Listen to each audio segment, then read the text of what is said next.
గాఢాంధకారములో నీ నడచిన వేళలలో గాఢాంధకారములో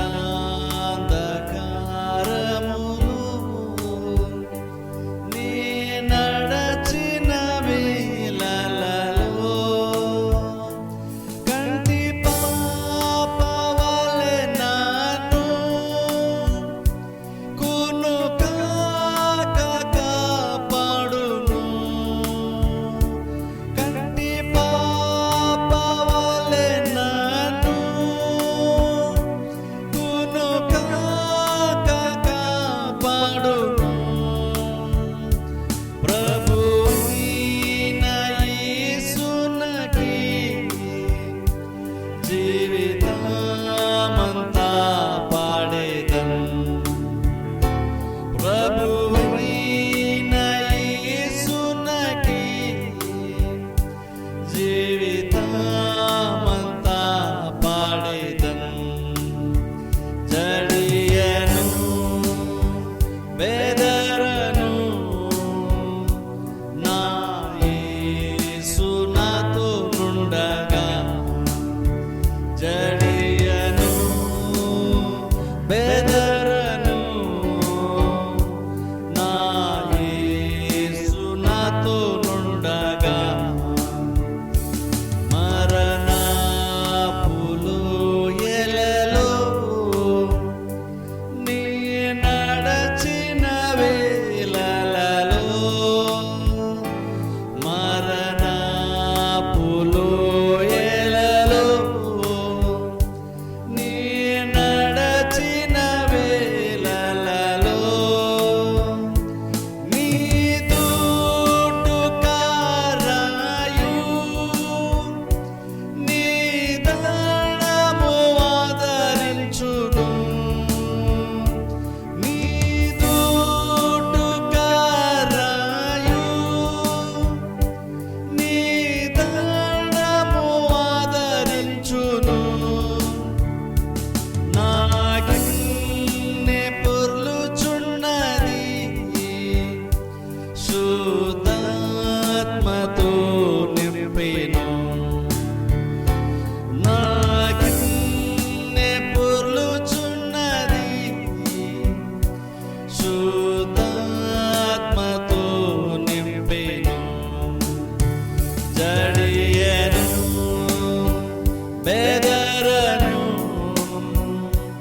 నా యేసు నాతో నుండగా. జడియను బెదరను నా యేసు నాతో నుండగా.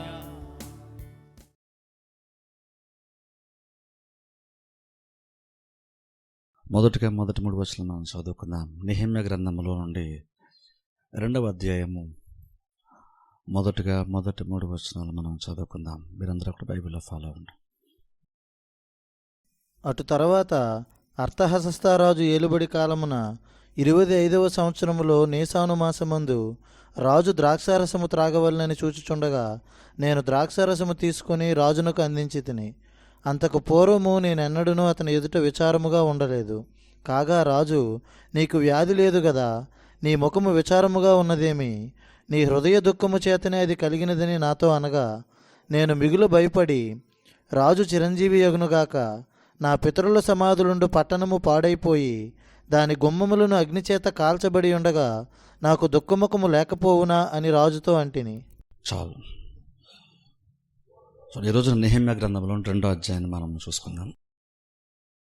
గత వారం 1వ అధ్యాయం మనం చూసుకున్నాం. ఆ 1వ అధ్యాయం చివరిలో ఇక్కడ మనం చూసుకున్నట్లయితే ఆ 11వ వచనం చివరి లైన్లో నేను రాజునకు గిన్నె అందించువాడనై ఉంటిని అని ఇక్కడ నెహెమ్యా మాట్లాడుతున్నాడు. ఇక్కడ చూడండి, ఈ యొక్క గ్రంథము స్వయంగా నెహెమ్యానే రాశాడు. ఆయన ఏవైతే కార్యములు చేశాడో ఆయన దాని గురించి ఆయన తెలియజేయడం బైబిల్ మనం చూస్తున్నాం.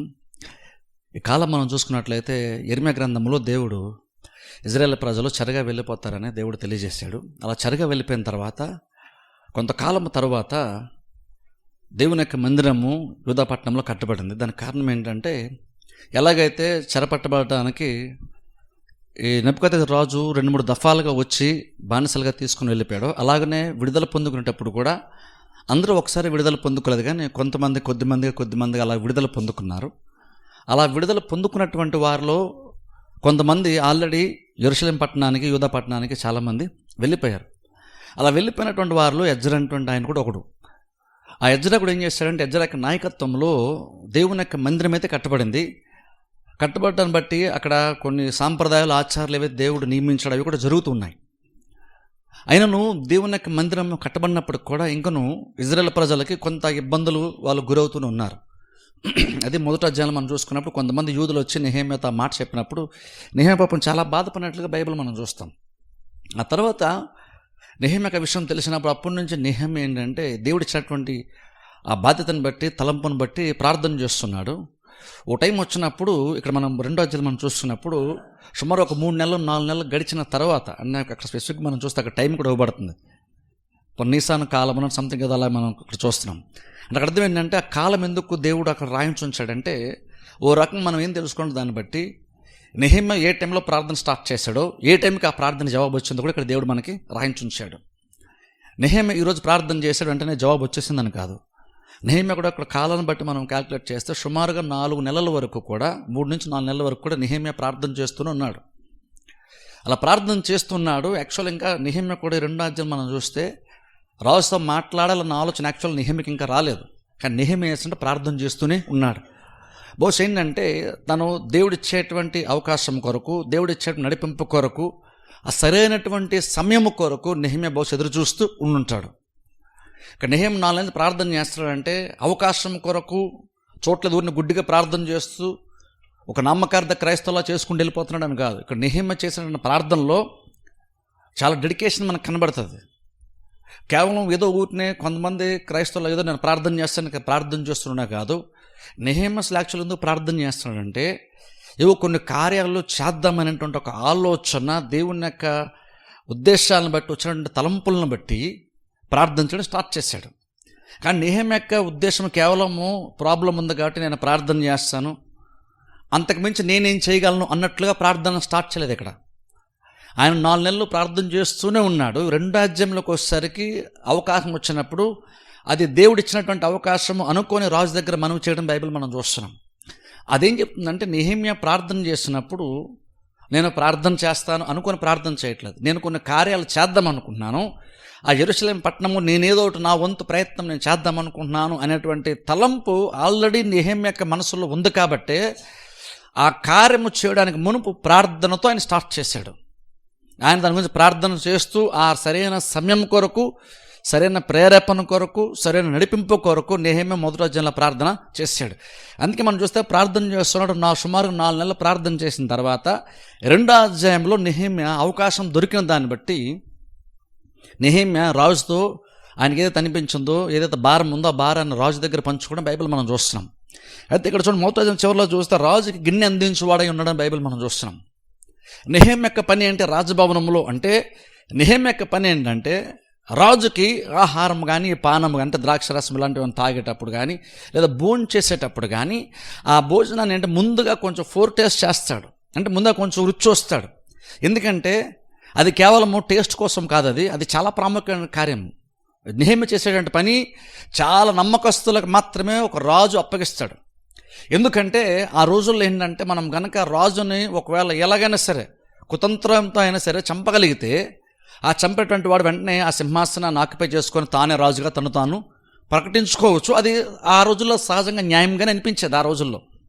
కాబట్టి ఏంటంటే ఎప్పుడు కూడా ఎవరో ఒకరు, బహుశా రాజు కింద పనిచేసేటువంటి 2వ స్థానంలో ఉండేటువంటి వాళ్ళైనా కావచ్చు, లేదంటే ఇరుగు పొరుగు శత్రు రాజ్యాల వారు కావచ్చు, లేదంటే ఇంకా ఈ రాజ్యమునకు వ్యతిరేకమైనటువంటి వారు కావచ్చు, ఎవరైనా సరే కావచ్చు. కానీ రాజు ఎప్పుడు కూడా ఏదో ఒక ప్రమాదము పొంచి ఉండేటువంటి స్థితిలోనే రాజు బ్రతుకుతూ ఉంటాడు.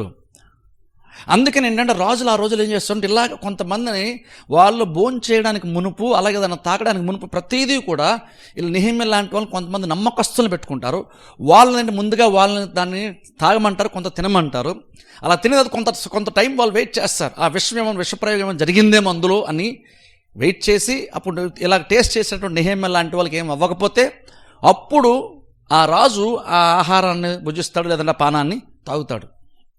ఇది సహజంగా ఆ రోజుల్లో జరుగుతూ ఉంటుంది. ఎందుకంటే రాజుకి ఎప్పుడు కూడా ఏదో ప్రమాదము ఉంటుంది. అంటే యుద్ధం చేసిపోతే రాజుని గెలలేకపోవచ్చు, కానీ ఇలాగ జస్ట్ ఆహారంలో విషం కలిపామనుకోండి చాలా ఈజీగా పని అయిపోద్ది. ఎందుకంటే మనం మాట్లాడుకునేది యాక్చువల్గా రాజు గురించి మాట్లాడుతాం. రాజు కనుక చనిపోతే ఆత్మ సింహాసనం ఎవరైనా ఆక్యుపై చేయొచ్చు. అది మాత్రమే కాదు, రాజు యొక్క కుటుంబాన్ని కూడా యాక్చువల్గా అలాగే విషప్రయోగం ద్వారా నిర్మూలన కూడా చేసేయచ్చు. ఆ రాజుల కుటుంబంతో నాశనం అయిపోయే ప్రమాదం కూడా ఉంది. అందుకని ఏంటంటే ఈ పని చాలా చాలా ప్రాముఖ్యమైనటువంటిది. సింపుల్గా రాజును చంపాలి, రాజ్యం ఆక్యుపై చేసుకోవాలంటే ఇలాగని వాళ్ళు చేస్తే సరిపోద్ది. అందుకని రాజుకి ఏంటంటే నిత్యం ఇలాంటి ప్రమాదం పొంచి ఉంటుంది. కాబట్టి ఏం చేస్తారంటే ఇలాంటి బాగా నమ్మకమైనటువంటి వాళ్ళు మాత్రమే పెట్టుకుంటారు.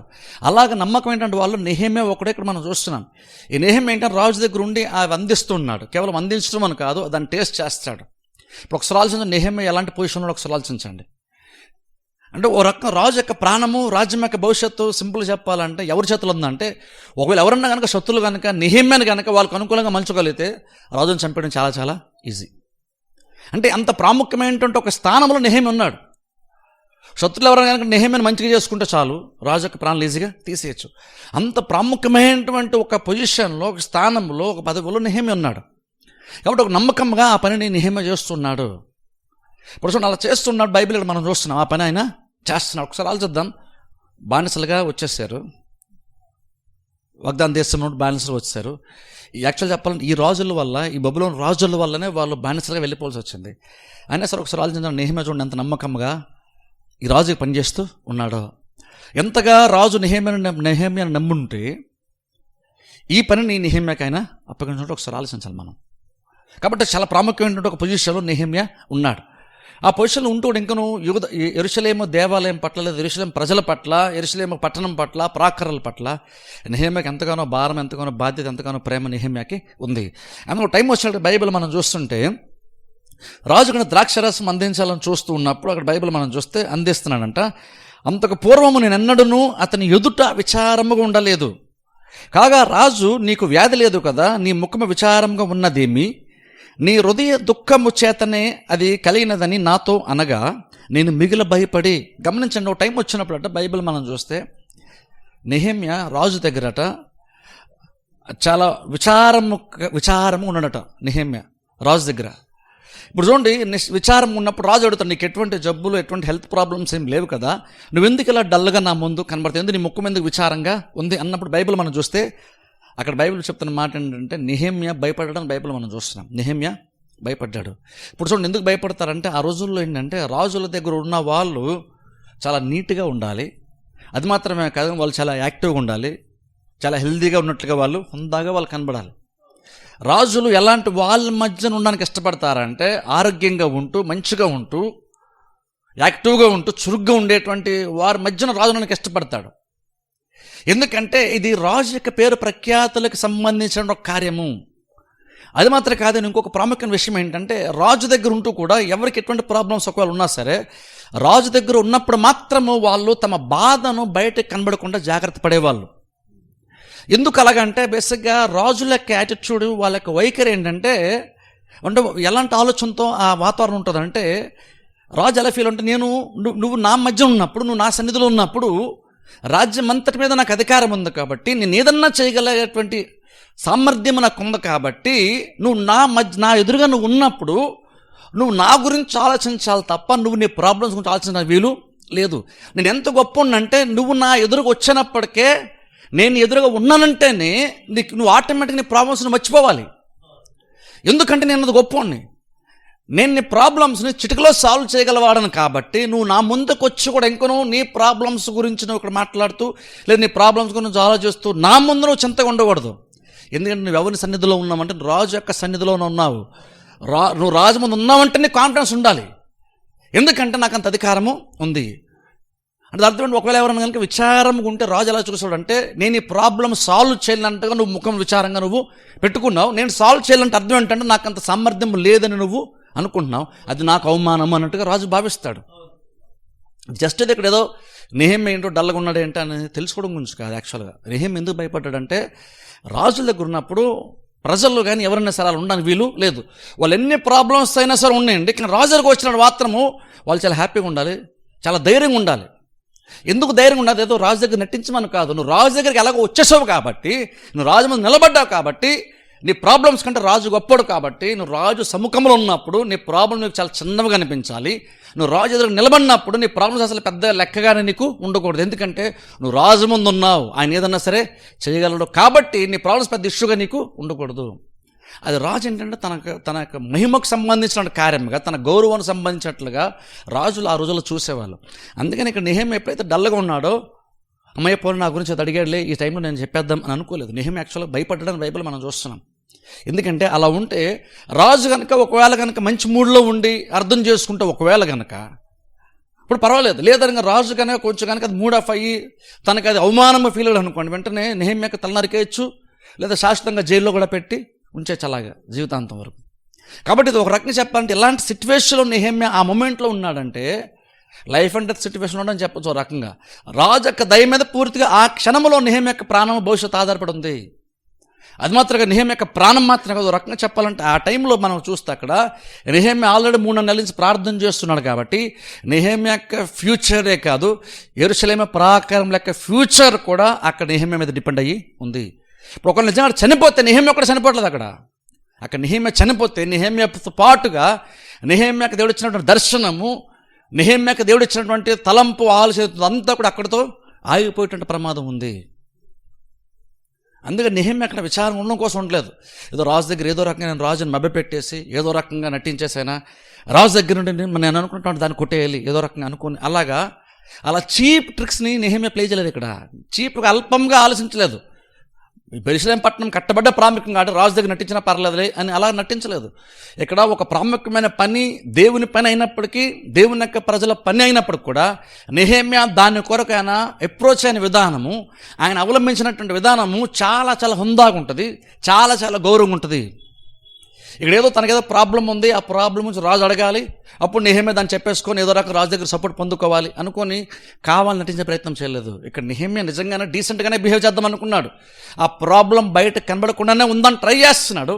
కానీ భారం ఎక్కువైపోయింది కాబట్టి అది తను ఎంత దాచుకుందాం అనుకున్నా సరే అది దాచుకోలేకపోయాడు, ఆటోమేటిక్గా అది బయటికి కనబడిపోయింది. అందుకని రాజు అది గుర్తించేసరికి నెహెమ్యాకి భయం వేసినట్లుగా బైబిల్ మనం చూస్తున్నాం. భయం వేసినప్పుడు రాజు అడిగినప్పుడు చూడండి, అక్కడ బైబిల్ మనం చూస్తే 3వ వచనము, నేను మిగులు భయపడి రాజు చిరంజీవి అగును గాక, నా పితరుల సమాధులుండు పట్టణము పాడైపోయి దాని గుమ్మములను అగ్నిచేత కాల్చబడి ఉండగా నాకు దుఃఖముఖము లేకపోవునా అని రాజుతో అంటిని. ఇప్పుడు చూడండి, వెంటనే రాజుతో అంటున్నాడు, రాజు చిరంజీవి అగును గాక అంటున్నాడు. అంటే ఒక రకంగా అర్థం ఏంటంటే రాజుని విష్ చేశాడని చెప్పొచ్చు. ఒక రకంగా చెప్పాలంటే అంటే రాజు యొక్క మేలు కోరుకున్నాడు అనమాట. రాజుని ఒక రకంగా గౌరవించాడు, విష్ చేశాడని చెప్పొచ్చు. మామూలు చూడండి, పెద్దలు మనం నమస్కారం పెడతాం చూసారా, హై పొజిషన్ ఉంటారు, లేదా గుడ్ మార్నింగ్ గుడ్ ఈవినింగ్ చెప్తాను చూసారా. అలాగేంటంటే ఇక్కడ ఆ మాట అన్నప్పుడు ఏంటంటే రాజును గౌరవిస్తూ, ఎందుకంటే రాజు యొక్క గొప్పతనానికి, రాజు యొక్క గౌరవానికి అక్కడ భంగము కలిగినట్లుగా నెహెమ్యా యొక్క ప్రవర్తన రాజు కనిపించింది కాబట్టేమో నెహెమ్యా ఏం చేస్తారంటే రాజును గౌరవించే ప్రయత్నంలో మరొకసారి ఆ మాట రాజు చిరంజీవును గాక అని రాజును గౌరవించే ప్రయత్నం నెహెమ్యా అక్కడ విష్ చేసినట్టు బైబిల్ మనం చూస్తున్నాం. అలా విష్ చేసిన తర్వాత నెహెమ్యా ఏమన్నాడంటే, ఏమీ లేదని కూడా అనలేదు. అక్కడ నెహెమ్యా ఏమన్నాడంటే, రాజా యెరూషలేము పట్టణం ఇలా పాడైపోయింది, ప్రాకారాలు ఇలా పాడైపోయినాయి, అన్నీ కాల్చివేయబడినాయి, నా సొంత జనం ఇబ్బంది పడుతూ, నా సొంత ప్రజలు ఇబ్బంది పడుతుంటే నేను సంతోషంగా యాక్చువల్ నేను ఎలాగున్నా ఉండగలను. ఒకసారి ఆలోచించండి, నిజంగా చూడండి నెహెమ్యా యొక్క స్థితి ఎంత గొప్ప స్థితి ఒకసారి ఆలోచించండి. ఎందుకంటే ఏదో ప్రాకారాలు కట్టే ప్రయత్నం చేశాడు కాబట్టినే గొప్పడని కాదు, అలా కట్టడానికి మునుపు ఆయన హృదయం గురించి ఒకసారి ఆలోచించండి. మనం కట్టే పనే కాదు, అలా కట్టడానికి ఆయన క్రియాపూర్వకంగా ఆయన కొన్ని కార్యాలు చేయడం మునుపు ఆయన హృదయం ఎంత బలంగా, లోపల ఎంత బలమైనటువంటి ప్రేరేపణతో ఆ కార్యాన్ని ప్రారంభించడం ఒకసారి ఆలోచించండి. లోపల ఎంత బలంగా ప్రేరేపణ నెహెమ్యాకు వచ్చిందంటే ఆయన వద్దనుకున్నా సరే ముఖంలో బాధ కనబడిపోతుంది. ఎందుకంటే అన్నాడు, నా ప్రజలందరూ పాపం ఇబ్బంది పడుతున్నప్పుడు నేను రాజభవన్ అంత మాత్రం నేను హ్యాపీగా నేను ఎలాగున్నా ఉండగలను. ఇప్పుడు చూడండి, ఆ మాట అన్నప్పుడు యాక్చువల్గా నెహెమ్యా ఎంత జ్ఞానంగా మాట్లాడాడు చూడండి. అక్కడ నేను ఇది యాక్చువల్లీ జ్ఞానం కూడా బహుశా దేవుడు ఇచ్చి ఉంటాడు. ఎందుకంటే నెహెమ్యా సుమారుగా 4 నెలల నుంచి ప్రార్థన చేస్తూ ఉన్నాడు కాబట్టి ఈ జ్ఞానం కూడా దేవుడు ఇచ్చాడు అనుకుంటాను. ఎందుకంటే అక్కడ నెహెమ్యా అలా రాజుగా ప్రాబ్లం చెప్పుకునేటప్పుడు, తాను ఎందుకు చింతపడుతున్నాడో చెప్పుకునేటప్పుడు ఎక్కడా కూడా అక్కడ అలా పాడైపోవడానికి గల కారకులు ఎవరు అక్కడ ఎక్కడ మెన్షన్ చేయలేదు నెహెమ్యా. ఒకసారి ఆలోచించండి, ప్రాబ్లం ఏంటో అక్కడ రాజుకి చెప్పుకున్నాడు తప్ప ఎవరి వల్ల ప్రాబ్లం వచ్చినా అసలు నెహెమ్యా మెన్షనే చేయలేదు. అసలు అందులో మాట్లాడలేదు. ఒకసారి ఇది చాలా ఇది ఒక ప్రాబ్లంకి సాల్వ్ చేసే విధానంలో బెస్ట్ అప్రోచ్ అంటాను నేను. ఇది ఈరోజు మనం ఏంటంటే ఒక ప్రాబ్లం వస్తే ఫస్ట్ ఆఫ్ ఆల్ అండ్ మనం దేంతో స్టార్ట్ చేస్తే ప్రాబ్లమ్స్ ఎవరి వల్ల వచ్చిందో స్టార్ట్ చేస్తాం మనం. అది మనకి అప్రోచ్ మనం. బహుశా ఇంకను మనం కూడా నేను ప్రార్థన చేస్తున్నాను అంటాం, బహుశా ఇంకో నేను విశ్వాసం ఉంచాను అంటాం, ఇంకో నేను దేవుని అడుగుతున్నాను బహుశా అంటాం మనం. కానీ ఒక ప్రాబ్లం ఫస్ట్ టైం నోరు చేసి మాట్లాడేటప్పుడే బేసిక్గా అసలు అంత ఎందుకు స్టార్ట్ అయిందంటే అని ఎవరైతే కారకులు అంటున్నాం వాళ్ళ దగ్గర స్టార్ట్ చేస్తాం మనం. కానీ నెహెమ్యా ఇక్కడ ఒకసారి ఆలోచించండి, అసలు ఒక రకంగా చెప్పండి బబులోను రాజ్యం వల్లనే పట్టణం పాడైపోయింది. కానీ నెహెమ్యా ఆ సమస్యను పరిష్కరించేటువంటి విధానంలో ఆలోచించడం ఎంత జ్ఞానంగా ఆయన మాట్లాడాడంటే, ఇక్కడెక్కడా కూడా మీరు పట్టణం పాడు చేస్తారు, మీ వల్ల నేను ఈ ప్రాబ్లమ్స్ ఉన్నాను అని అలా ఎక్కడా కూడా ఒకరిని రెండో వ్యక్తిని నిందించట్లే అసలు ఎక్కడా కూడా నెహెమ్యా మాట్లాడలేదు. నేను చూడండి, ఏ ప్రాబ్లం అయినా సరే సాల్వ్ చేసుకోవడానికి పరిష్కారం నిజంగా దొరకాలనుకుంటే దాన్ని అప్రోచ్ అవ్వాల్సిన విధానం, దాన్ని పరిష్కరించుకోవాల్సిన విధానం ఇది. మన నార్మల్గా ఏంటి ప్రాబ్లమ్స్ పలానా వాళ్ళు అని ఫస్ట్ ఆఫ్ ఆల్ ఏంటంటే మనకున్నటువంటి ఆ కోపము లేదా మనకున్నటువంటి బాధను అలా వ్యక్తపరుస్తాం. కానీ నీకు యాక్చువల్గా ప్రాబ్లం చెప్పుకోవడం నీకు ఇష్టమా, లేదా ప్రాబ్లం సొల్యూషన్ దొరకాలి కాబట్టి ప్రాబ్లం చెప్పుకుంటున్నాం ఆలోచించుకోవాలి. కొన్నిసార్లు మనం ఏంటంటే మనకు ప్రాబ్లం చెప్పుకోవడం గురించే, అంటే ఎవరి వల్ల అది వచ్చింది అనుకుంటున్నామో వాళ్ళని బ్యాడ్ చేద్దామో, లేదంటే వాళ్ళ గురించి ఏదో మనకేదో కోపమో లేదా బాధ ఏదో ఉంది, అది వాళ్ళ గురించి చెప్పడం కోసం 10 మందికి చెప్తాం తప్ప ప్రాబ్లమ్ సొల్యూషన్ వెతికేటువంటి ప్రాసెస్లో మనం అలా చెయ్యం యాక్చువల్గా అయితే. కానీ నిజంగా కనుక ప్రాబ్లం ఉంటే ఆ ప్రాబ్లం నీకు సొల్యూషన్ కావాలనుకుంటే నువ్వు డిస్కషన్ చేయాలి. కానీ ఆ ప్రాబ్లంలా 10 మందికి చెప్పుకోవడం అయితే నువ్వు చెప్పుకోవడం వల్ల నీకు యూజే లేదు. ఇక్కడ నెహెమ్యా అందుకనే చూడండి అక్కడ 3 నెలలు ప్రార్థన చేశాడు. 3 నెలలు ప్రార్థన ఏం చెప్తుందంటే దేవుడు టైం వచ్చిందనుకుంటా, అందుకనే పరిపూర్ణంగా నెహెమ్యాను సిద్ధపరిచాడు. ఎంతగా సిద్ధపరిచాడంటే నెహెమ్యా ప్రాబ్లంని చెప్పుకోవడానికి ఒక అవకాశాన్ని దేవుడు కల్పించడం రకంగా చెప్పచ్చు. అవకాశాన్ని కల్పించినప్పుడు కూడా నెహెమ్యా కూడా దాన్ని చాలా బెస్ట్గా జ్ఞానానుసారంగా ఓ రకంగా ఆత్మీయంగానూ ఉన్నాడు, ఆత్మచేత నడిపింపబడుతున్నాడు, ఓ రకంగా జ్ఞానంగా కూడా అక్కడ నెహెమ్యా రాజుతో మాట్లాడుతున్నాడు. అలా మారుతూ మా పట్టణం అంతా పాడైపోయింది, ప్రాకారాలు పాడైపోయినాయి కదా, నేను సంతోషంగా ఎటువంటి బాధ లేకుండా అసలు ఎంత బాగా ఉంటే నేను ఉండగలను. అసలు వెనక్కి ఆలోచిస్తే అసలు కారణం అంతా దానికి ఈ రాజులే కదా కారణాలు, బబులోను రాజ్యమే కదా కారణం. కానీ ఎక్కడ కూడా రాజుకి ఆ ఇంప్రెషనే కలిగించలేదు. అంత జ్ఞానంగా నెహెమ్యా అక్కడ మాట్లాడడం బైబిల్ మనం చూస్తున్నాం. 4వ వచనం చదవండి. అప్పుడు రాజు, ఏమి కావలసి నీవు మనవి చేయుచున్నావని నన్ను అడుగగా, నేను ఆకాశమందలి దేవునికి ప్రార్థన చేసి రాజుతో, నీ సముఖమందు నేను దయపొందిన ఎడల నా పితరుల సమాధులుండు పట్టణమును తిరిగి కట్టునట్లుగా నన్ను యూదా దేశమునకు పంపుడని వేడుకొనుచున్నానని నేను మనవి చేసేదిని. అందుకు రాజు రాణి తన యొద్ద కూర్చుని ఉండగా, నీ ప్రయాణము ఎన్ని దినములు పట్టును, నీవు ఎప్పుడు తిరిగి వచ్చేదవని అడిగాను. నేను ఇంతకాలమని చెప్పినప్పుడు రాజు నన్ను పంపుటకు చిత్తము గలవాడాయను. ఇదియుగాక రాజుతో నేను ఇట్లాంటిని, రాజు నాకు అనుకూలమైతే యూదా దేశమున నేను చేరు వరకు నన్ను దాటించున్నట్లుగా నది అవతలనున్న అధికారులకు తాకీదులను, పట్టణ ప్రాకారమునకును మందిరముతో సంబంధించిన కోటగుమ్మములకును నేను ప్రవేశింపబో ఇంటికిని దూలములు మ్రానులు ఇచ్చినట్లుగా రాజుగారి అడవులను కాయు ఆసాపునకు ఒక తాకీదును ఇయుడని అడిగితిని. అలాగూ నాకు తోడుగా ఉండి నాకు కృపచూపుచున్న నా దేవుని కరుణాహస్తము కొలది రాజు నా మనవి ఆలకించెను. చాలు. ఇక్కడ చూడండి, గమనిస్తున్న 4వ వచనం మనం చూస్తే రాజు అడుగుతున్నాడు నీకేంటి ప్రాబ్లం అడిగినప్పుడు. అప్పుడు చూడండి 4వ వచనంలో, ఏమి కావాలని నీవు మనవి చేయుచున్నావని నన్ను అడగగా, వెంటనే నెహెమ్యా రెస్పాన్స్, నేను ఆకాశమందలి దేవునికి ప్రార్థన చేసి రాజుతో అంటున్నాడు. చూడండి ఇక్కడ నెహెమ్యా ఫస్ట్ ఏం చేశారు సార్, రాజు అడుగుతున్నాడు ఇంతకీ నీకేం కావాలి సార్ అని. ఇప్పుడు చూడండి, ఓహో నీ కారణం అదే అని రాజు అనలేదు. రాజు వెంటనే రెస్పాండ్ అవుతా అంటున్నాడు, సరే నువ్వు ప్రాబ్లం చెప్పి ఎందుకు నీకేం కావాలి. చూసారా రాజు ఎలా బిహేవ్ చేస్తాడు, నువ్వు నా ముందుకు వచ్చినప్పుడు నువ్వు సంతోషంగా ఉండాలని రాజు ఎక్స్పెక్ట్ చేస్తాడు, ఎదురు చూస్తాడు. నువ్వు ఒకవేళ ప్రాబ్లం ఉన్నప్పుడు నువ్వు ముందుకు యాక్చువల్ రాకూడదు. ఒకవేళ నిజంగా ఉండి వచ్చినా సరే రాజు యొక్క రియాక్షన్ చూడండి, వెంటనే అన్నాడు ఓహో నీ ప్రాబ్లం అదా అంటలేదు, ఇంత నీకేం కావాలి అంటే అర్థం. నాకు రాజు కూడా ఎందుకు అడిగాడంటే, ఇప్పుడు నువ్వు ఎలాగో నా ముందు సంతోషం యాక్చువల్గా ఉండాలి, సరే నువ్వు ఎలాగోలో ప్రాబ్లం ఇప్పుడు నా ముందు నువ్వు చెప్పావు, నా నోటీస్కి వచ్చింది, సమస్య నాకు తెలిసింది కాబట్టి ఇప్పుడు నేను సమస్యను పరిష్కరిస్తూనే ఉంటాను. రాజులు బిహేవ్ చేస్తారు. రాజు నా ముందు నువ్వు సంతోషంగా ఉండాలి, డల్గా ఉండకూడదు అని మాత్రమే కాదు, అది ఒక రకంగా అహంకారంగా రాజులలో బిహేవ్ చేస్తున్నాను కాదు. ప్రాబ్లమ్ని ఇగ్నోర్ చేస్తారు, ప్రాబ్లం అసలు పట్టించుకోరని కాదు. రాజులు నార్మల్గా ఎందుకంటే రాజు దగ్గరకు వచ్చావు కాబట్టి నువ్వు ప్రాబ్లం చెప్పుకున్నప్పుడు నేను దానికి సొల్యూషన్ యాక్చువల్గా ఎలాగిస్తాను కాబట్టి నువ్వు డల్గా నా ముందు ఉండకూడదు. అది రాజులకి బిహేవియర్. కానీ నెహెమ్యా డల్గా ఉన్నాడు. ఇప్పుడు వెంటనే రాజుకి ఎప్పుడైతే విషయం చెప్పాడు రాజు అంటున్నాడు, ఓహో అలాగా అనుకుండా ఎందుకు నీకేం కావాలి. సో రాజులు ఆలోచిస్తారు. ప్రాబ్లం చెప్పిన తర్వాత వాళ్ళు సైలెంట్గా ఉంటారు. ప్రాబ్లం చెప్పిన తర్వాత వాళ్ళు వెంటనే పరిష్కారాన్ని వాళ్ళు ఆ వ్యక్తులకు ఇచ్చే ప్రయత్నం చేస్తారు. అలా ఇక్కడ ఈ బబులోను రాజు అంటున్నాడు, ఇంతకీ సరే ఇంతకీ నీకేం కావాలి అన్నాడు. బైబిల్ మనం చూస్తే వెంటనే నెహెమ్యా గబగబా తనకి ఏమి కావాలి అన్నీ గబగబా చెప్పలేదు. సరే ఇప్పుడు అంత భారం ఉంటూ కూడా సరిగ్గా భోంచేయలేకపోతున్నాడు, బహుశా సరిగ్గా నిద్రపోలేకపోతున్నాడు. ఆయన ఎంత సంతోషంగా ఉండడానికి ప్రయత్నం చేస్తున్నారు. రాజు సమ్ముఖంలో కూడా ఆ ముఖంలో దాన్ని కవర్ చేసుకోలేకపోతున్నాడు. అంత భారము అంతగా లోపలది ఎక్కువైపోతుంది నెహెమ్యాకి. ఆయనను అంత అవకాశం ఉన్నా సరే ఇంకా నువ్వు ఆతృత గబగబ ఏదో చెప్పేద్దాం అనుకుని చెప్పలేదు నెహెమ్యా.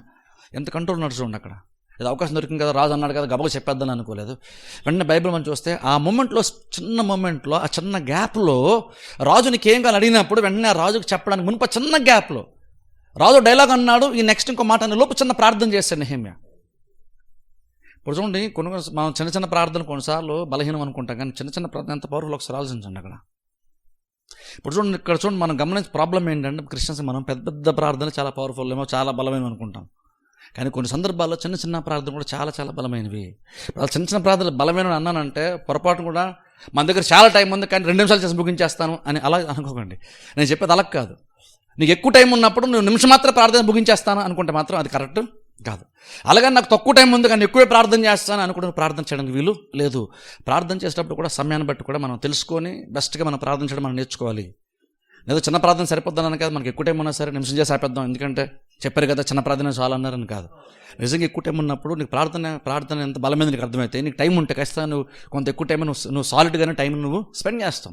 ఇక్కడ నెహెమ్యాకి టైం లేదు కాబట్టి సింపుల్ చిన్న ప్రార్థన మూమెంట్లో బెస్ట్ లోపల బోస్ ఏదో అనుకుంటారు, ప్రభు నాకు సహాయం చేయి. ఇప్పుడు రాజు నేను చెప్దాం అనుకుంటున్నాను, ఏం చెప్పాలి నాకు సహాయము చేయాల బోస్, జస్ట్ నాకు సహాయం చేయనంటే చిన్నగా ఏదో ప్రార్థన చేస్తుంటాడు. అలా ప్రార్థన చేసి వెంటనే ఏమేమి కావాలో అక్కడ నెహెమ్యా చెప్పే ప్రయత్నం అక్కడ మనం చేయడం బైబిల్ మనం చూస్తున్నాం. ఇప్పుడు చూడండి, అలా చెప్పినప్పుడు నెహెమ్యా చూడండి ఎంత ప్లాన్గా ఆలోచించాడు చూడండి. అక్కడ రాజు అలా చెప్పాడు అక్కడ నెహెమ్యా అడుగుతున్నాడు తెలుసు, యాక్చువల్గా కొంత సామాగ్రి అడుగుతున్నాడు, అలాగనే కొంత సెలవు కూడా కావాలని అడుగుతున్నాడు. ఇప్పుడు చూడండి ఎంత ప్లాన్ చేస్తే ఒకసారి ఆలోచించండి. ఇదంతా స్ప్లిట్ సెకండ్ ఎలా వస్తుంది నెహెమ్యాకి ఒకసారి ఆలోచించండి. అంటే ఎంత సిద్ధపాటుతో నెహెమ్యా ఉన్నట్లు ఒకసారి ఆలోచించాలి. మనం అడగగానే నాకు ఈ కావాలి అని చెప్పేసి అక్కడితో ఆపలేదు. లేదా ఇంతకీ నీకు ఎప్పుడు కావాలి, ఎంత కావాలి అంటే నేను కనుక్కొని వస్తాను అనలేదు. ఏమేమి కావాలో కూడా ముందే రెడీగా అనుకోకుండా రాజు అడిగాడు. అలా అడగగానే వెంటనే గబగబా తనకి ఏమేమి కావాలో, ఎన్ని రోజులు లీవ్ కావాలో అన్నీ కూడా చెప్పేశాడు. అంటే ఆలోచించండి, అంతే ఈ మొమెంట్ కొరకు, ఈ సందర్భం కొరకు నెహెమ్యా ఎంతగా సిద్ధపడి ఉంటాడో ఒకసారి ఆలోచించండి. ఆయన బహుశా ఎవరికి చెప్పలేదమ్మా, కానీ లోపల ఆయన ఏమంటానంటే ఆయన భౌతికంగా సిద్ధపడ్డాడు, ప్లాన్ చేస్తున్నాడు. అలాగే ఆత్మీయంగా కూడా ఆయన దేవుని యొక్క సహాయం కోరి ఆత్మీయంగా కూడా సిద్ధపడుతూ ఉన్నాడు. చాలా సందర్భాలు మనం ఆత్మీయంగా చేస్తే భౌతికంగా కొన్ని ప్లాన్ చేయడం ఫెయిల్ అవుతాం. భౌతికంగా పక్కగా ప్లాన్ చేస్తాం కానీ దేవుని దగ్గర అడగడం మనం దేవుని యొక్క సపోర్ట్ కోసం కొన్నిసార్లు వెతకం. కానీ నెహెమ్యా ఇక్కడ సక్సెస్ఫుల్గా ఎందుకు రాజు దగ్గర నుండి ఒక్కసారి అడిగి ఆ సపోర్ట్ పొందుకోగలిగాడంటే దానికి కారణము నెహెమ్యాకు గొప్పతనం అని అన్ను, లేదా రాజు యొక్క మంచితనం అనుకుని నేను అన్ను. అది పూర్తిగా దేవుని యొక్క సహాయం వలన, దేవుని యొక్క సహకారం వల్ల మాత్రమే. ఒక్కసారి అడగగానే ఏ రాజ్యం అయితే ఈ పట్టణాన్ని పాడు చేస్తుందో ఆ రాజ్యమే కనికరించి మరలా దాన్ని కట్టుకోవడానికి కూడా వాళ్ళే సపోర్ట్ కూడా చేస్తున్నారు. ఇప్పుడు చూడండి, ఈ రాజ్యం వల్లనే పాడైపోయినటువంటి పట్టణం మళ్ళీ ఈ రాజ్యం వల్లనే కట్టబడుతుందంటే ఆలోచించండి, దాన్ని నిజంగా దేవుడు ఎంత బలంగా పనిచేసి ఉండాలి. దేవుడు అంత బలంగా పనిచేయడానికి నెహెమ్యా ఎంతగా సిద్ధపడుతుంటాడో ఒకసారి ఆలోచించండి. అలాగున బైబిల్ మనం చూస్తే నెహెమ్యా అన్ని రకాలుగా సిద్ధపడ్డాడు. ఏమేమి కావాలో మెటీరియల్ కూడా ఆల్రెడీ ఆయన తెలుసుకున్నాడు. ఎన్ని రోజులు సెలవు కావాలో అన్నీ కూడా నెహెమ్యా ముందుగానే ప్లాన్డ్గా ఉన్నాడు. ఇప్పుడు చూడండి, ఎలాగన్నా ప్లాన్ చేసుకున్నాడు అంటే అర్థం ఏంటంటే భౌతికంగా ఏదో ప్లాన్ చేసుకున్నాను కాదు. ఓ రకంగా ఆ సిద్ధపాటులో కూడా మనం సిద్ధపాటుని కొన్ని సందర్భాల్లో మాట్లాడుతున్నప్పుడు భౌతిక విషయాలు కావచ్చు, ఆత్మీయ విషయాలు కావచ్చు, మనం సిద్ధపాటు అన్నప్పుడు ప్లాన్ ఉన్నప్పుడు ఒక రకమైన ఉద్దేశం ఏంటంటే నువ్వు ఆలోచిస్తున్నప్పుడు కూడా దేవుడు ఆలోచనకర్తగా ఉండి నీకు కొన్ని ఆలోచనలు పెడతాడు. అది అర్థం. మనం ప్లాన్ చేసుకోవాలంటే ఏదో నువ్వు ఈ మైండ్తో నీకున్నటువంటి చదువుని బట్టో లేదా నీకున్నటువంటి లోక జ్ఞానాన్ని బట్టో నువ్వు భౌతికంగా శరీరానుసారంగా నువ్వు ప్లాన్ చేసుకోవడం మాట్లాడలేదు. నువ్వు ప్లాన్ చేసుకున్నప్పుడు దాని అర్థం ఏంటంటే నువ్వు దాని గురించి ఫస్ట్ ఆఫ్ ఆల్ నువ్వు చాలాసేపు నువ్వు ఆలోచిస్తూ ఉంటావు. అలా ఆలోచిస్తున్నప్పుడు ఏ నమ్మకంతో మనం ఆలోచిస్తామంటే, ఎలాగైతే నేను కొన్ని కార్యాలు చేయ తలపెట్టినప్పుడు దేవుడు మన హస్తాలను బలపరుస్తాడు, సామర్థ్యాన్ని ఇస్తాడు, మనం నమ్ముతాము. అదే నమ్మకం ఎక్కడ కూడా అంటే ఆలోచించినప్పుడు కూడా మనకు అదే నమ్మకం. ఏంటి నమ్మకం? నేను ఆలోచిస్తున్నప్పుడు కూడా దేవుడు మంచి ఆలోచనలు, నేను ఎలా చేస్తే బాగుంటుందో ఆలోచనకర్త అయినటువంటి దేవుడు, ఎందుకంటే ఆయన ఆలోచన శాస్త్రంగా నిలుస్తుంది కాబట్టి నేను ఆలోచిస్తున్నప్పుడు కూడా ఆయనకు ఆలోచన నా మనసులో పెట్టాలి. ఆ ఉద్దేశంతోనే మనం ఆలోచిస్తాం. మనం అనుకుంటామంటే మనం ఏదైనా చేసేటప్పుడు దేవుడు మనకు సహాయం చేస్తాడు, మన చేతులు బలపరుస్తాడు అనుకుంటాం. నేను నిజంగా చెప్తున్నాను చూడండి, కేవలం నువ్వు చేసేటప్పుడు మాత్రమే కాదు, నువ్వు ప్లాన్ చేసేటప్పుడు ఆలోచించేటప్పుడు కూడా దేవుడు నీకు ఆలోచనలు ఇచ్చి నిన్ను ప్రేరేపిస్తాడు. అందులో కొన్ని సందర్భాల్లో ఊరిని అనుకోగానే నీ దగ్గర డబ్బులు ఉన్నాయి కాబట్టం, లేదా నీకు అవకాశం ఉంది కాబట్టను గబో చేసేసుకుంటూ వెళ్ళిపోవడం కంటే, నేను అంటాను నీ దగ్గర అన్ని రిసోర్సెస్ రెడీగా ఉన్నా సరే, నువ్వు కార్యం స్టార్ట్ చేసి రెడీగా ఉన్నా సరే, నువ్వు కొంతకాలం వెయిట్ చేయడం చాలా చాలా ఇంపార్టెంట్. ఇందులో అలా వెయిట్ చేస్తున్నప్పుడు నువ్వు సరైన ఆలోచన దేవుడు ఇస్తాడు. అప్పుడు నువ్వు ఆలోచన అమలు పరుస్తున్న టైంలో దేవుడిచ్చిన ఆలోచనలు నీ సామర్థ్యాన్ని మించినటువంటివి కాబట్టి అవి నువ్వు చేసేటప్పుడు కూడా దేవుడు నీకు సామర్థ్యాన్ని ఇస్తాడు. అందుకని ఇక్కడ నెహెమ్యా ప్లాన్ చేస్తాడంటే ఏదో నెహెమ్యా ప్లాన్ చేస్తానని చెప్పడం నా ఉద్దేశం కాదు. నెహెమ్యా ప్లాన్ చేస్తాడంటే అర్థం ఏంటంటే, అక్కడ కూడా ఏంటంటే కేవలం ప్రార్థన చేసి అక్కడితో ఆగిపోయే మనిషి కాదని చెప్తున్నాను చూసారా. నెహెమ్యా ఏంటంటే ప్రార్థన చేస్తున్నప్పుడు అసలు ఏం చేయాలి, ఏం జరిగితే బాగుండని ఆలోచనతో నెహెమ్యా ఉన్నాడు. అందుకని కరెక్ట్గా రాజు నీకు ఏం కావాలని అడగగానే నేను వెళ్ళి కనుక్కొని మా వాళ్ళని అడిగి చెప్పుకొస్తాను అనలేదు. నేను గత వారం చెప్పిన చూస్తారు, అసలు యెరూషలేం పట్టణాన్ని ప్రాకారం అసలు ఎప్పుడు నెహెమ్యా చూసిందే లేదు బహుశా. ఎందుకంటే నెహెమ్యా అక్కడ పుట్టి చెరగడికి వచ్చాడని బైబిల్ అక్కడ రికార్డ్స్ మనం లేవు. కాబట్టి మనం చూసుకుంటే కాలాన్ని బట్టి చూసుకుంటే నెహెమ్యా బహుశా బబులోను రాజ్యంలో పుట్టాడు. ఆ పట్టణం ఏమాత్రం కూడా తెలియదు, కానీ ఇంకను దాన్ని ఎప్పుడు చూడలేదు. కానీ దానికి ఏంటంటే అవసరం కూడా మరి ఎలా తెలుస్తుందో తెలియదు. కానీ నెహెమ్యా అన్నిటితో ప్లాన్తో రెడీగా ఆయన ఉన్నాడు. సరే, ఆయన అంటే ఒక రకంగా అర్థం ఏంటంటే నెహెమ్యా ప్రార్థన చేస్తున్నాడు, రెడీగా ఉన్నాడు, ఆలోచిస్తున్నాడు, రెడీగా ఉన్నాడు. అవకాశం ఎప్పుడు వస్తుందో అప్పుడు అవకాశాన్ని యూస్ చేసుకున్నాడు. అందుకని ఆ మొమెంట్ రాగానే కరెక్ట్గా రాజు ఏమడిగాడు అన్నీ కూడా కరెక్ట్ ఎగ్జాక్ట్గా చెప్పగలిగాడు. ఇప్పుడు చూడండి, అది చాలా చాలా ఇంపార్టెంట్. అది మనకు చాలా చాలా ఇంపార్టెంట్. ఎందుకంటే కొన్నిసార్లు ప్రాబ్లం ఏంటంటే, కొన్నిసార్లు మనం దేవుడు అవకాశం ఇస్తాడు కానీ మనం సిద్ధపడం. అది చాలా పెద్ద ప్రాబ్లం. దేవుడు ఎప్పుడు అవకాశం ఇస్తాడో మనకు తెలియనప్పుడు ఏం చేయాలంటే, అవకాశం ఇస్తాడు మనకు ముందుగానే ఎప్పుడు రెడీగా మనం ఎప్పుడు కూడా ఉండాలి. అది భౌతికమైన కార్యాలైనా సరే కావచ్చు, ఆత్మ సంబంధ కార్యాలైనా సరే కావచ్చు. కొన్నిసార్లు అంటే మనం దేవుడు ఏదో చేయాలి, దేవుడు ఏదో చేయాలంటాం. దేవుడు అవకాశం ఇచ్చినప్పుడు దాన్ని గుర్తించి చేసుకోగలిగేటువంటి సిద్ధపాటు కూడా మనకి యాక్చువల్గా ఉండాలి. ఎందుకంటే దేవుడు అవకాశం ఇచ్చినప్పుడు నువ్వు ప్రిపేర్గా లేకపోతే అవకాశం వల్ల నీకు పెద్ద యూజ్ ఏమీ ఉండదు. అలాగే నువ్వు బాగా ప్రిపేర్ అయ్యి ఉండి దేవుడు అవకాశం ఇవ్వకపోయినా సరే నీకు దానివల్ల పెద్ద యూజ్ ఏమీ ఉండదు. కానీ దేవుడు అవకాశం ఇస్తాడని నువ్వు నమ్మితే, దేవుడు అవకాశం ఇస్తాడు కాబట్టి నేను దానికి రెడీగా ఉండాలి అనుకుని కనుక సిద్ధపడితే, అప్పుడు అవకాశం వచ్చినప్పుడు వెంటనే దాన్ని సద్వినియోగం చేసుకుంటావు. అంటే అవకాశాన్ని మిస్యూజ్ చేయవు, లేదంటే దాన్ని తప్పిపోవు నువ్వు. జస్ట్ రాజు ఇక్కడ నెహెమ్యా కనుక నాకు తెలియదు అన్నాడు అనుకోండి, బహుశా రాజు యొక్క ఆలోచన మారిపోయేదేమో బహుశా. కానీ ఏమేమి కావాలి, ఎంతెంత కావాలి, ఎన్ని రోజులు దాని టైం పడుతుంది అన్నీ కూడా నెహెమ్యా తెలుసుకొని క్లియర్గా అన్నీ కూడా రాజుకి మనకి ఎంత పక్క ప్లాన్తో ఉన్నాడు చూసారు. అక్కడ మెటీరియల్ ఏమేమి కావాలో అడుగుతున్నాడు. అది మాత్రం కాదు, ఇంకోటి ఏమన్నా తెలుసా, ఆ మెటీరియల్ అంతా కూడా నాకు రావడానికి రాజుల దగ్గర ఏంటంటే వాళ్ళకి సొంతగా ఆస్తి కొంత ఉంటుంది రాజు దగ్గర. కాబట్టి అక్కడికి ఆ మెటీరియల్ అంతా కూడా తనకి ఇవ్వడానికి ఎవరైతే ఆ పనులన్నీ చూసుకుంటారో వారికి కూడా లెటర్ రాసి అఫీషియల్గా లెటర్ మనకు అడుగుతున్నాడు. ఆ చెక్కలు ఇవన్నీ ఇస్తారు చూసారా, వాళ్ళకు కూడా ఆజ్ఞాపించమని వాళ్ళకు లెటర్ ఇమ్మంటున్నాడు. నాకు ఇలా మెటీరియల్ సపోర్ట్ చేయాలని మీరు వాళ్ళకి లెటర్ ఇవ్వడం చెప్తున్నాడు. నేను దారిలో వెళ్తున్నప్పుడు నాకు ఎవరు అడ్డు చెప్పకుండా, ఆటంకం చెప్పకుండా నాకు ఒక అఫీషియల్ నాకు లెటర్ కూడా ఇవ్వండి. ఎంత దూరం ప్లాన్ చేసేలోపు నెహెమ్యా ఒకసారి ఆలోచించండి. అంటే ఇదంతా ఎందుకు ప్లాన్ చేశాడు? నెహెమ్యా తెలియగలవాడని అనట్లేదు. ప్లానింగ్ ఎప్పుడు మనకు ఉంటుందో తెలుసా, నీకు ఏదైతే నువ్వు ప్రాకారం కడదాను అనుకుంటున్నావు అది నీకు ఇంపార్టెంట్ అయినప్పుడు ఖచ్చితంగా ప్లాన్ చేస్తావు. కొన్ని చూడండి, ఇప్పుడు మనకు కొన్ని ఇంపార్టెంట్ అంటాం కానీ ప్లాన్ చేయకపోతే నిజం చెప్తున్నాను నీకు అది అంత ఇంపార్టెంట్ కాదని అర్థం. నేను నిజంగా అది ఇంపార్టెంట్ అయితే కనుక ఖచ్చితంగా నువ్వు దాని కొరకు సిద్ధపడకుండా నువ్వు ప్రిపేర్ అవ్వకుండా ఉండనే ఉండవు. నాకు చాలా ఇంపార్టెంట్ అండి అంటూ కనుక నువ్వు ప్రిపేర్ అవ్వకపోతే అర్థం ఏంటంటే నువ్వు సరిగ్గా నీకు అది నిజంగా అంత ఇంపార్టెంట్ కాదు. మనం జాబ్ రావడం ఇంపార్టెంట్ అవ్వచ్చు, లేదా మనం ఎగ్జామ్స్లో పాస్ అవ్వడం ఇంపార్టెంట్ అవ్వచ్చు, లేదా ఇంకేదో ఇంపార్టెంట్ అనుకుందాం. అది నిజంగా నీకు ఇంపార్టెంట్ అయితే కనుక నువ్వు దాని కొరకు ఖచ్చితంగా నువ్వు ప్రిపేర్ అవ్వాలి, సిద్ధపడాలి. నువ్వు సిద్ధపడకుండా నాకు ఇంపార్టెంట్ అంటే నీకు నిజంగా అది ఇంపార్టెంట్ కాదు. నేను నిజంగా ఇంపార్టెంట్ అయితే కానీ అది ఏ కార్యమైనా సరే ఇంపార్టెంట్ అయితే అది నువ్వు ఎలా చూపిస్తావు అంటే నువ్వు దాని కొరకు సిద్ధపడతావు. ఇక్కడ నెహెమ్యా ఏదో తెలియగలవాడు కాబట్టి నేను అంతా ప్లాన్ చేసుకోలేదు. నెహెమ్యా ఎందుకంత పక్కడబందీగా ఒక్కసారి రాజు అవకాశం కానీ ఎందుకు దాన్ని యూజ్ చేసుకున్నాడు, అలాగనా ఏమేమి కావాలో చెప్పేశాడు. ఎన్ని రోజుల ప్రయాణం ఉంటుందో లెక్కేసేసుకున్నాడు, అది ఎన్ని రోజులు సెలవులు కావాలో కూడా చెప్పేశాడు. అలాగే మధ్యదారులు ఒకవేళ ఎవరైనా ఆపుతారేమో అనుకుని దాన్ని కూడా అఫీషియల్గా లెటర్ ఇమ్మన్నాడు. ఇదంతా ఎందుకు అంత పక్కాగా ప్లాన్ చేశాడంటే నెహెమ్యాకి ప్రాకారం కట్టబడ్డ ఇంపార్టెంట్, దానికి ఎటువంటి ఆటంకం మధ్యలో ఉండకూడదు, తన నిర్లక్ష్యం వల్ల ఆగిపోకూడదు, తన అజ్ఞానం వల్ల ఆగిపోకూడదు. అది ఎందుకంటే నెహెమ్యా తెలియగలవాడు కాబట్టి అని కాదు, నెహెమ్యాకి ప్రాకారాలు కట్టబడడం అంత ఇంపార్టెంట్ కార్యము. ఆయన ప్రిపరేషన్ బట్టి మనకు అర్థం విషయం ఏంటంటే నెహెమ్యా అల్టిమేట్ గోల్ ఏంటంటే ప్రాకారాలు కట్టబడడం ఏ అడ్డు ఉండకూడదు, ఏ ఆటంకము ఉండకూడదు. అందుకని ఒక్కసారి రాజు అలా అడగగానే టక్ అన్నీ చెప్పేస్తున్నాడు. ఎంత మీటర్లు కావాలి, ఎన్ని రోజులు సెలవులు కావాలి చెప్పేస్తున్నాడు. అది ఎటువంటి ఆటంకం రాకుండా దారిపడి వెళ్ళేవాళ్ళు ఎవరు ఆపినా సరే ఎటువంటి ఇబ్బంది లేకుండా ఒక పర్మిషన్ లెటర్ కూడా అఫీషియల్గా రాజు ముద్ర వేసింది కూడా ఒకటి అమ్మని అడుగుతున్నాడు.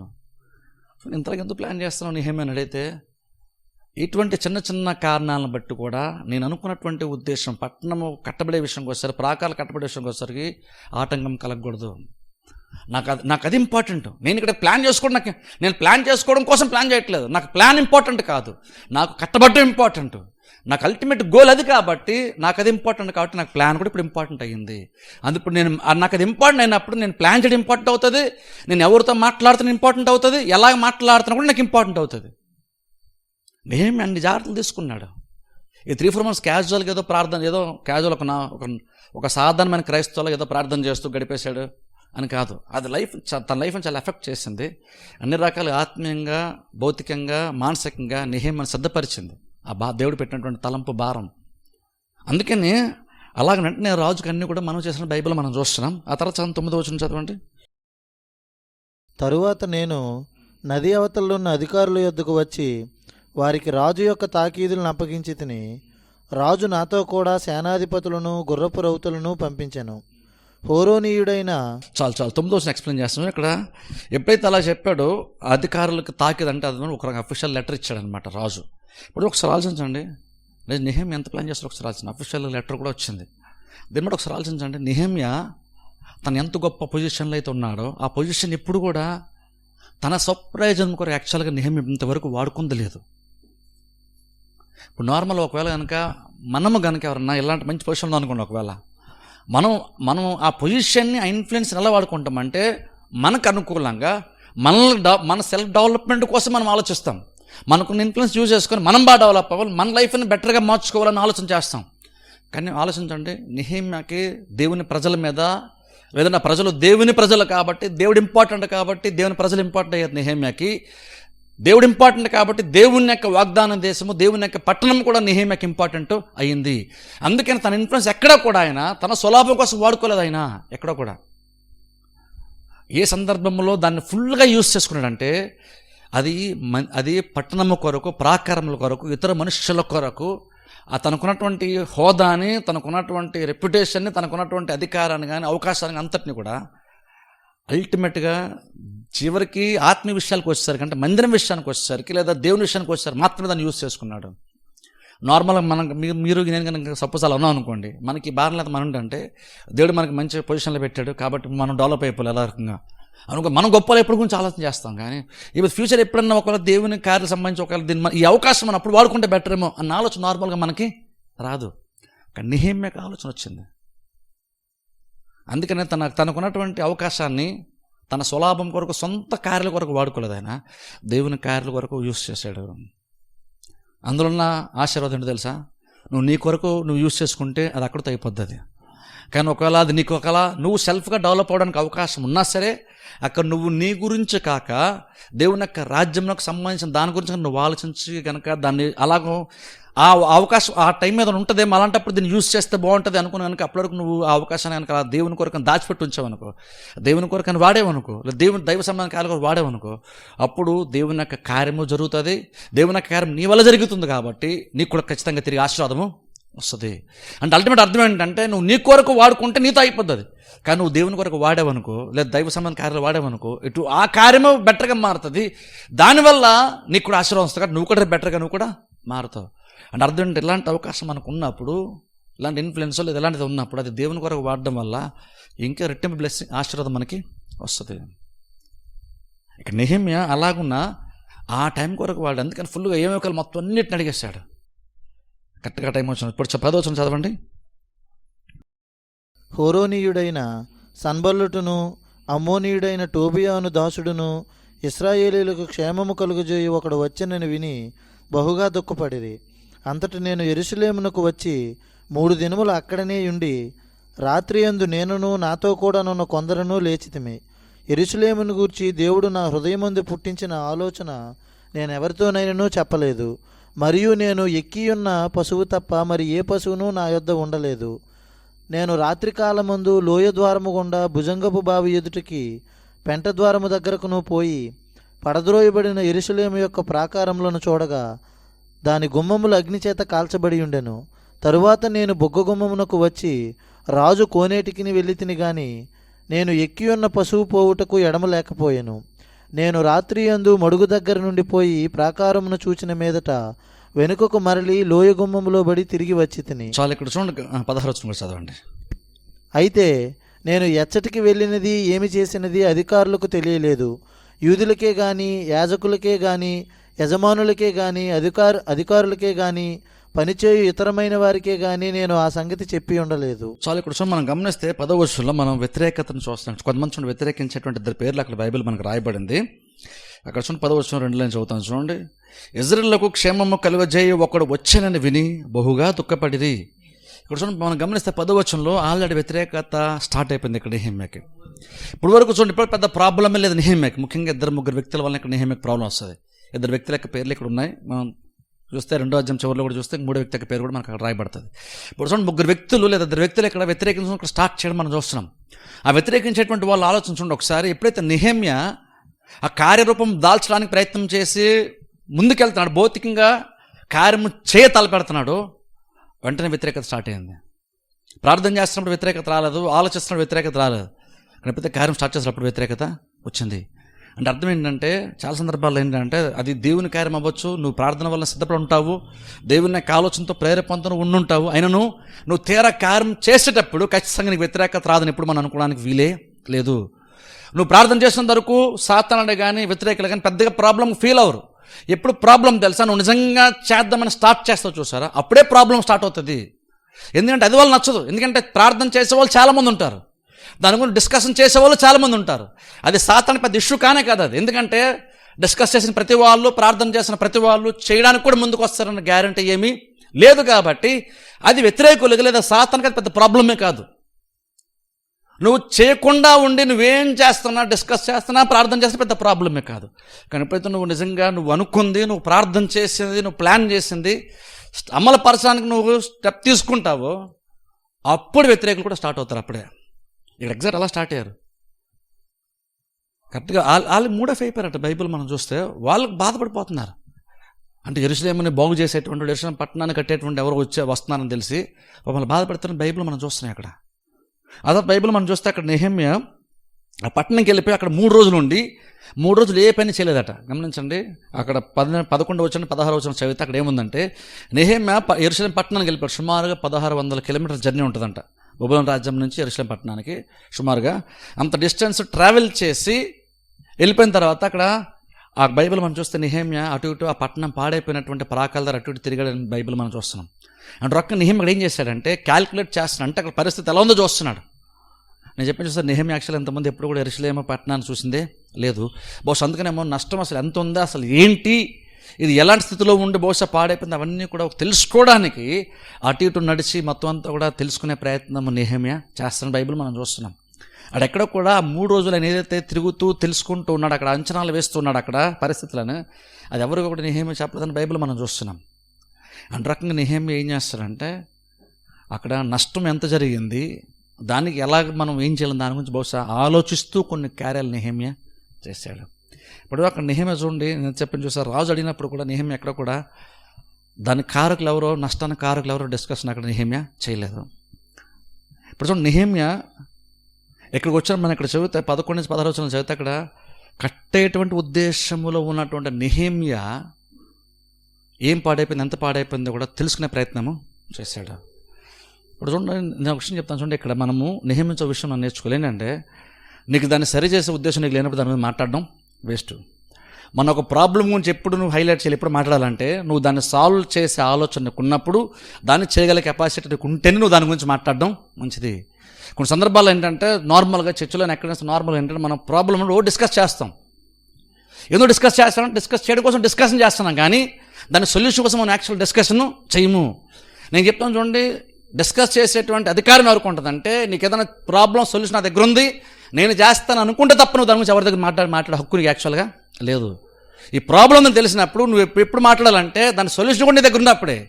దాని సొల్యూషన్ వెతుకుతున్నాను అనుకున్నప్పుడే, ఆ సొల్యూషన్ వెతికినప్పుడు నేను ఖచ్చితంగా నేను ముందుకు వస్తాను అనుకుంటేనే ఆ ప్రాబ్లం గురించి నువ్వు ఎవరి దగ్గర నువ్వు మాట్లాడాలి, ప్రాబ్లం హైలైట్ చేయాలి. అప్పుడు నా ప్రాబ్లం సాల్వ్ చేసే ఉద్దేశం నీకు లేనప్పుడు జస్ట్ ప్రాబ్లం ఉంది కదా అని ప్రాబ్లం ఎత్తి చూపించడం కోసమే కనుక అసలు ప్రాబ్లం మనం మాట్లాడే హక్కు మనకి యాక్చువల్గా లేదు. నేను ఎందుకు ప్రాబ్లం అంచనా వేస్తున్నాడు తెలుసా? ఆయన సాల్వ్ చేసే ఉద్దేశం ఉంది కాబట్టి అంచనా వేస్తున్నాడు. ఎందుకంటే ఇప్పుడు కట్టే పనిలో ఉన్నాడు కాబట్టి ప్రాబ్లం ఏంటి తెలుసుకుంటున్నాడు, మొత్తం అంతా తిరిగి అంచనా వేస్తున్నాడు. ఎందుకంటే కట్టాలనుకున్నాడు కాబట్టి. కట్టేటువంటి వాడికే దాని గురించి మాట్లాడే హక్కు ఉంటుంది, కానీ కట్టే ఉద్దేశం లేనో దాని గురించి మాట్లాడే హక్కు యాక్చువల్ అయితే ఉండదు. నెహెమ్యా అలాగే మొత్తం అంతా 3 రోజులు తిరిగి దాని అంతటిని కూడా క్యాలిక్యులేట్ చేసిన బైబిల్ మనం చూస్తున్నాం. ఇంకొంచెం కింద చదువుకుందాం. ఎప్పుడు చూడ 3 రోజులు క్యాలిక్యులేట్ చేసిన తర్వాత చదువుకుందాం. ఇప్పుడు 17 వచ్చిన చదవండి దయచేసి. అయితే వారితో నేను ఎట్లంటిని, మనకు కలిగిన శ్రమ మీకు తెలిసి ఉన్నది. యెరూషలేము ఎట్లు పాడైపోయెనో, దాని గుమ్మములు అగ్నిచేత ఎట్లు కాల్చబడెనో మీరు చూచి ఉన్నారు. మనకు ఇక మీదట నింద రాకుండా యెరూషలేము యొక్క ప్రాకారమును మరలా కట్టుదము రండి. ఇదియుగాక నాకు సహాయము చేయు దేవుని కరుణాహస్తమును గూర్చియు రాజు నాకు సెలవిచ్చిన మాటలన్నీయూ నేను వారితో చెప్పితిని. అందుకు వారు, మనము కట్టుటకు పూనుకొందుము రండని చెప్పి ఈ మంచి కార్యము చేయుటకై బలము తెచ్చుకొనిరి. చాలా ఇక్కడ గమనించండి, 17 వచ్చిన 18 చదివితే అక్కడ చూడండి నెహెమ్యా మాట్లాడదాను చూడండి. ఆ 3 రోజులు అనేటట్టు తిరిగి అంచనా వేసిన తర్వాత ఇప్పుడు 17 వచ్చంలో ఆయన జనాల ముందుకు వచ్చి మాట్లాడుతూ అంటున్నాడు చూడండి, మనకు కలిగిన శ్రమ మీకు తెలిసి ఉన్నది. యెరూషలేము ఎట్లా పాడైపోయినో, దాని గుమ్మములు అగ్నిచేత ఎట్లా కాల్చబడానో మీరు చూచున్నారు. గమనించండి, మీకున్న ప్రాబ్లం అంటలేదు నెహెమ్యా. ఇక్కడ మీకున్న ప్రాబ్లం నేను చూశాను అంటలేదు. మీకు ప్రాబ్లం ఉంది, ఆ ప్రాబ్లం సొల్యూషన్ నా దగ్గర ఉంది అని కూడా అంటలేదు ఇక్కడ నెహెమ్యా. దీనికి కర్త కర్మ క్రియ ఒక రకంగా భౌతికంగా చూసినంత నెహెమ్యానే. నెహెమ్యా పూనుకున్నంతవరకు ప్రాకారం గురించి ఎవరు ఆలోచించలేదు. మందిరం గురించి ఎజ్రా ఆలోచించాడు, అయిపోయింది. ప్రాకారం గురించి, పట్టణం గురించి, ప్రజల యొక్క క్షేమం గురించి ఎవరు ఆలోచించలేదు, కానీ నెహెమ్యా ఆలోచించాడు. అప్పుడు వచ్చాడు ఏమన్నా తెలుసా, మీ ప్రాబ్లం ఉంది కదా, నాకు అవకాశం ఉంది కాబట్టి నేను వచ్చాను, మీ ప్రాబ్లం సాల్వ్ చేస్తాను, ఇదిగో మీకు మెటీరియల్ తీసుకొచ్చాను, కట్టండి లేదా కట్టుకోండి అనొచ్చు నెహెమ్యా. కానీ అంటలేదు. ఏమంటుంది సార్, మనకున్న శ్రమ మీకు తెలుసు కదా అంటున్నాడు. అంటారు ఇక్కడ ఏంటంటే, ఇక్కడ నెహెమ్యా నేనేదో మీ అందరికీ సపోర్ట్ చేసి మీ అందరి మేలు కోరిక నేను పెద్దగా ప్యాకేజ్తో వచ్చాను, ఇప్పుడు మీ అందరూ నేను సపోర్ట్ చేసేస్తాను అన్నట్లుగా నెహెమ్యా ప్రవర్తించట్లేదు. ఇక్కడ నెహెమ్యా మాట్లాడే విధానం కూడా, మీకు ప్రాబ్లం ఉంది కదా, మీ ప్రాబ్లం నేను సాల్వ్ చేస్తాను అంటలేదు, మనకు ఒక ప్రాబ్లం ఉంది కదా అంటున్నాడు. చూసారా, యాక్చువల్గా నెహెమ్యా అక్కడ ఓ రకంగా చెప్పండి, అసలు నెహెమ్యాకి ప్రాబ్లమే లేదు చెప్పాలంటే, ఒక రకంగా చెప్పాలంటే. కానీ అదే తనకి వ్యక్తిగతంగా తను ఏమాత్రం కూడా నేరుగా తనని బాధించినప్పటికి కూడా, తన ప్రజలకు బాధింపడుతున్నప్పుడు అది తనను కూడా బాధించేదిగా నెహెమ్యా అనుకున్నాడు. అది ఎంతకు లోపల ఉందే ఆ భాష అలా వస్తే ఒకసారి ఆలోచించండి. మీకు అంటదు, మనకు ఒక ప్రాబ్లం వచ్చింది, అదంటే ప్రాబ్లం యాక్చువల్గా అక్కడ ఉన్నటువంటి వారు కదా. నెహెమ్యా నువ్వు రాజభవన్ ఉంటున్నా, నీకు కాదు కదా. లేదు నేను అక్కడ ఉన్నా సరే ఈ ప్రాబ్లం ఉన్నంత వరకు అది నాకు కూడా ప్రాబ్లమే, రాజభవన్లో నాకు సంతోషాన్ని ఏమి తీసుకుని రాదు. కాబట్టి మనకు ఒక ప్రాబ్లం ఉంది కదా, మీకు దాన్ని తెలుసు కదా ఆయన మాట్లాడుతూ అంటున్నాడు. చూడండి అక్కడ 17 వచ్చిన చూడండి, 17 వచ్చిన 4 చూస్తే అంటున్నాడు, మనకు ఇక మీదట నింద రాకుండా యెరూషలేము యొక్క ప్రాకారములను మరలా కట్టుదము రండి, ఇదియుగాక నాకు సహాయము చేయు దేవుని. ఇక్కడ చూడండి 17 వచ్చిన అంటున్నాడు, మనకు ఇక మీదట నింద రాకుండా యెరూషలేము యొక్క ప్రాకారములను మరలా కడదాం.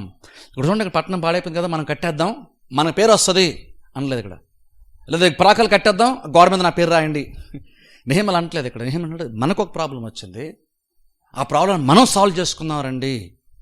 మనకు ప్రాబ్లం వచ్చింది, మన ప్రాబ్లంని సాల్వ్ చేసుకుందాం. మనకు ఒక ప్రాబ్లం వచ్చింది అంటున్నాడు, మనమే దాన్ని కట్టుకుందాం. అక్కడ చూడండి, అక్కడ ఏదో నేను వీళ్ళందరి మీద నేను గొప్పోడి అన్నటువంటి భావన అక్కడెక్కడా కూడా లేదు. మనకు ప్రాబ్లం వచ్చింది, మనం కట్టుకుందాం రండి. సరే, మనం కట్టుకుందాం రండి అంటే ఒక రకంగా అక్కడ అర్థం నెహెమ్యా అక్కడ అంటున్నాడు చూడండి, ఇంకో మాట అన్నాడు చూడండి, అక్కడ మనకి ఇక మీద నింద రాకుండా అన్నాడు. నింద రాకుండా అంటే నెహెమ్యా దాన్ని ఎలా చూశాడంటే ఏదో గోడలు పడిపోయినాయి, ఏదో ప్రాబ్లము కాబట్టి గోడలు కట్టాలని కాదు. గోడలు కట్టకుండా అలాగే ఉండమంటది అది అవమానం కింద చూశాడు నెహెమ్యా. గోడల్లో ఎందుకు కడతారంటే అది గోడకు సంబంధించిన ఇష్యూ కాదు, ఇక్కడ ఇటుకలకు సంబంధించిన ఇష్యూ కాదు. ఇక్కడ గోడ ఎందుకు ఇంపార్టెంట్ అయింది, ప్రాకారం ఎందుకు ఇంపార్టెంట్ నెహెమ్యా కంటే అది నింద తొలగిపోవాలి. కాబట్టి నింద తొలగిపోవాలంటే ప్రాకారాలు కట్టబడాలి. కాబట్టి ప్రాకారాలు కడదాం మనకు సేఫ్టీ ఉంటుంది అంటలేదు. నింద పోవాలంటే మనం ప్రాకారాలు కట్టాలి. ఎందుకంటే అలా ఉన్నంత వరకు కూడా మనకి నింద కలుగుతుంది, మనకు అవమానం కలుగుతుంది. మనకు అవమానం కలిగితే మన దేవుడు ఏమీ చేయలేడు అంటారు, మన దేవునికి అవమానం కలుగుతుంది. కాబట్టి నింద పోవాలంటే అది కట్టబడాలి. కాబట్టి గోడ కట్టుకుంటే మనకు సెక్యూరిటీ ఉంటుంది, సేఫ్టీ ఉంటుంది. కాబట్టి కడదామని కాదు, లేదా కడితే మనకు పేరు వస్తుంది కాబట్టి కట్టుకుందామని కాదు, లేదా మనం కట్టుకుంటే ఇరుగుపొరు రాజ్యాలతో పాటు మనం కూడా సమానమైన హోదా, సమానమైన గౌరవం మనకి ఉంటుంది కాబట్టి కట్టుకుందామని కాదు.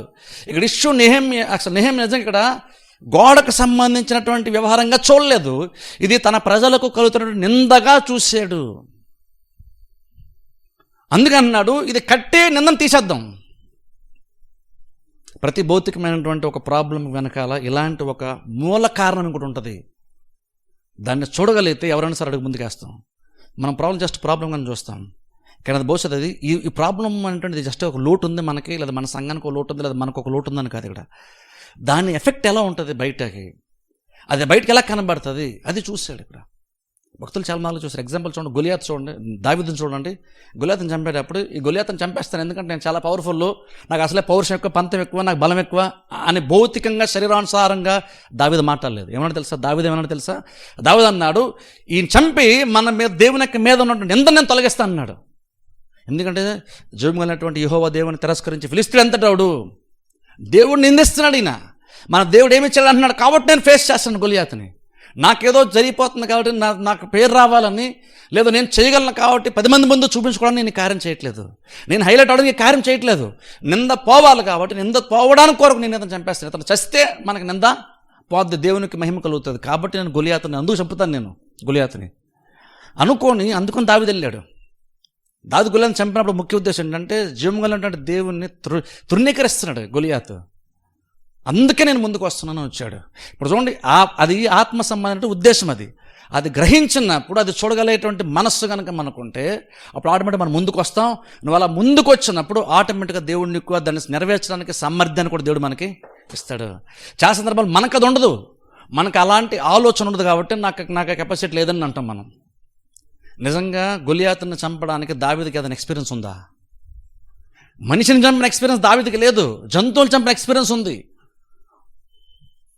మనుషులను చంపిన ఎక్స్పీరియన్స్ దావీదుకి లేదు. మనిషితో యుద్ధం చేయడం ఫస్ట్ టైం గొలియాతుని యుద్ధం చేశాడు. మనిషితో దావీదు పోరాల్సి వచ్చిందంటే అది గొలియాతుని డైరెక్ట్ చేయాల్సి వచ్చింది. బహుశా వేరే జంతువులతో అయితే బహుశా దావీదు ఫైట్ చేసాడేమో ఎక్స్పీరియన్స్ని బట్టి. కానీ ఇక్కడ దావీదు యొక్క పర్పస్ ఏంటంటే ఇక్కడ జస్ట్ ఇక్కడ గొలియాతు కాదు, ఇక్కడ నేను చూస్తుంది గొలియాతుని కాదు. ఆ గొలియాతు ఎవరిని అవమానిస్తున్నాడు, ఆ గొలియాతు నోరేం మాట్లాడుతుంది, నాకు అది ఇంపార్టెంట్ అయింది. అందుకే నేనే వస్తాను, నేనే హ్యాండిల్ చేస్తాను. సిట్యువేషన్ హ్యాండిల్ చేశాడు. గొలియాతుని దావీదు చంపేశాడు. ఎగ్జాక్ట్ ఇక్కడ కూడా నెహెమ్యా ఎగ్జాక్ట్ అలాగనే చూశాడు. ఎలా చూశాడంటే ఇదేదో మన గోడకు సంబంధించిన ఇష్యూ కాదు. ఇక్కడ నెహెమ్యా మాటలు చూడండి, ఇదేదో గోడకు సంబంధించిన ఇష్యూ కాదు, ఇక్కడ ఇది నిందకు సంబంధించిన ఇష్యూ. అందుకే నేను ఇంత కష్టపడి ముందుకు వచ్చాను. నేను నా ఇన్ఫ్లుయెన్స్ అంతటిని, నా అధికారాన్ని నా కోసం వాడుకోలేదు. ఎందుకంటే తెలుసా, నాకు పేరు రావడం కంటే ముందు దేవునికి మహిమ కలగాలి. కాబట్టి నేను అంతా వాడి, నా ఇన్ఫ్లుయెన్స్ అంతా వాడి నేను ఇవన్నీ తీసుకొని వచ్చాను. ఇది కట్టి నింద నుండి మనం తప్పించుకుందాం, అవమానం నుండి మనం తప్పించుకుందాం. అది నెహెమ్యాకి పర్పస్. నెహెమ్యా ఎందుకు కట్టలేను, నువ్వు ఇంత ఎందుకు నువ్వు ప్లాన్ చేసేవి ఇదంతా? ఎందుకంటే ఇదంతా నింద రాకూడదు, తన ప్రజలకు నింద రాకూడదు, లేదంటే దేవునికి అవమానము కలగకూడదు. కాబట్టి నింద తొలగిపోవాలంటే ఇది కట్టబడాలి. బహుశా అనుకుంటే నెహెమ్యా కడుతున్నప్పుడు ఏంటంటే ఏమని చేస్తా అంటే ఇదంతా త్వరగా అయిపోద్ది, అంత త్వరగా మన మీద ఉన్న నిందంతా కూడా పోద్ది. అందుకని ఇక్కడ నెహెమ్యా అలాగ అనుకొని మాట్లాడుతూ అంటున్నాడు, నింద నుండి మనం నింద రాకుండా మనం ప్రాకారం మరలా కడుదుము రండి అంటున్నాడు. 18 వచ్చిన చదువుతాను చూడండి. ఇదిగాక నాకు సహాయం చేయు దేవుని కరుణాహస్తమును గూర్చి రాజు నీకు సెలవిచ్చిన అన్నీ నేను వారికి చెప్పెత్తని. అందుకు వారు మనము కట్టుటకు పూనుకొందము రండి అని చెప్పి ఈ మంచి కార్యము చేయుటకే బలము తెచ్చుకొనిరి. ఇప్పుడు చూడండి, ఎప్పుడైతే నెహెమ్యా అలాగని మాట్లాడాడో వెంటనే అందరూ కోఆపరేట్ చేశారు. ఏమన్నా తెలుసా, ఓకే మనందరం కలిసి దీన్ని కడదాని. అప్పుడు అందరూ వచ్చారంట. అప్పటివరకు ఎవరు ముందుకు రాలేదు. జస్ట్ నెహెమ్యా అనేటువంటి వ్యక్తి నిలబడి ఎప్పుడైతే ఈ మాటను ఇలా చెప్పాడో, సరిగ్గా ఎప్పుడైతే నెహెమ్యా దాన్ని కరెక్ట్గా అర్థమయ్యేటట్టుగా తన హృదయం ఏదైతే ఉందో నెహెమ్యా ఎలా చూశాడో ఎగ్జాక్ట్ అలాగనే ఆ విషయాన్ని ప్రజలకు చూపించగలిగాడు. చూపించి ఆటోమేటిక్గా ప్రజల ముందుకి వచ్చి ఓకే మనం కడదాం రండి అన్నారు. సరే నువ్వు కట్టు, మేము ఉంటాం అనలేదు. నెహెమ్యా అన్నాడు మనకు వచ్చింది ప్రాబ్లం, మనం కడదాం అన్నాడు. ప్రజలు కూడా అన్నారు ఓకే మనందరం కలిసి ఈ పని చేద్దాం. అక్కడ ఎవరు నెహెమ్యా లీడర్ లాగా ఏదో గొప్పలాగా ఉండిపోయి నేను ముందు ఉంటాను మీరు అందరూ చేయండి అనలేదు, లేదా నేను వెనకాల మీరు అందరూ చేయండి అనలేదు. మనం కడదాం అన్నాడు. ప్రజలు అన్నారు సరే మనందరం కలిసి పని చేద్దాం. ఇప్పుడు అక్కడ నెహెమ్యా కూడా చూడండి ప్రజల్ని రాజు దగ్గరే కానివ్వండి లేదా ప్రజలను కానీ ప్రేరేపించే విషయం కోసం తనకు అనిపించింది రాజు చేత చేయించుకునే విషయంలో కావచ్చు, ప్రజల చేత చేయించుకునే విషయం కావచ్చు, ఎక్కడ కూడా భౌతికంగా శరీరానుసారంగా తనకున్నటువంటి భౌతికమైనటువంటి శరీరానుసారం తెలివితేటలు వాడలేదు, చీప్ ట్రిక్స్ ప్లే చేయలేదు, ప్రజల్ని ముందుకు రావడానికి మోటివేట్ చేయడానికి చీప్ ట్రిక్స్ ప్లే చేయలేదు నెహెమ్యా. అక్కడ జస్ట్ ఎవరని చెప్పండి ఇన్స్పిరేషన్ ఇచ్చాడు. ఈ పని ఎంత ఇంపార్టెంట్ చెప్పాడు నెహెమ్యా.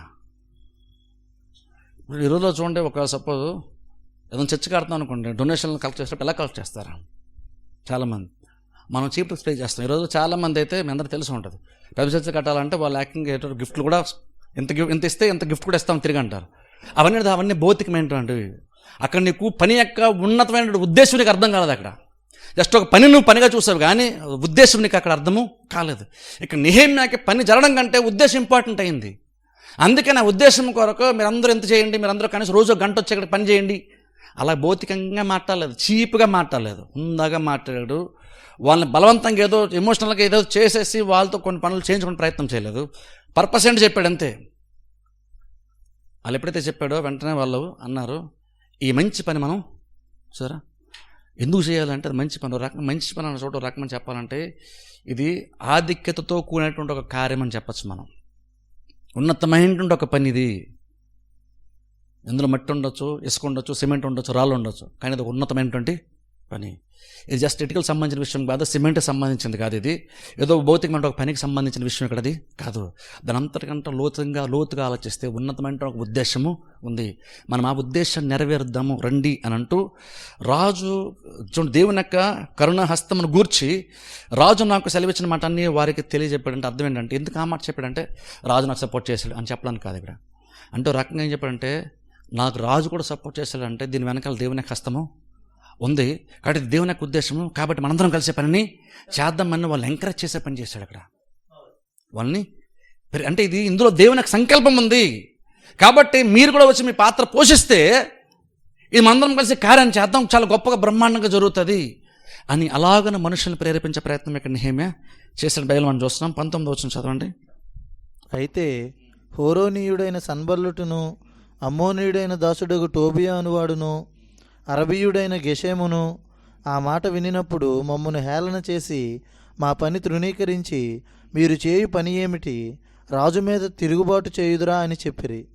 అందుకు నేను ఆకాశమందు నివాసి అయిన దేవుడు తానే మా ప్రయత్నమును సఫలము చేయును గనుక ఆయన దాసులమైన మేము కట్టుటకు పూనుకొనుచున్నాము. యెరూషలేమునందు మీకు భాగమైనను స్వతంత్రమైనను జ్ఞాపక సూచన అయినను లేదని ప్రత్యుత్తరమిచ్చితిని. చాలా గమనించండి, ఇక్కడ 19వ వచనం మనం చూస్తే 18వ వచనం చివరిలో మంచి కార్యం చేయడానికి బలము తెచ్చుకుని అని బైబిల్ మనం చూస్తున్నాం.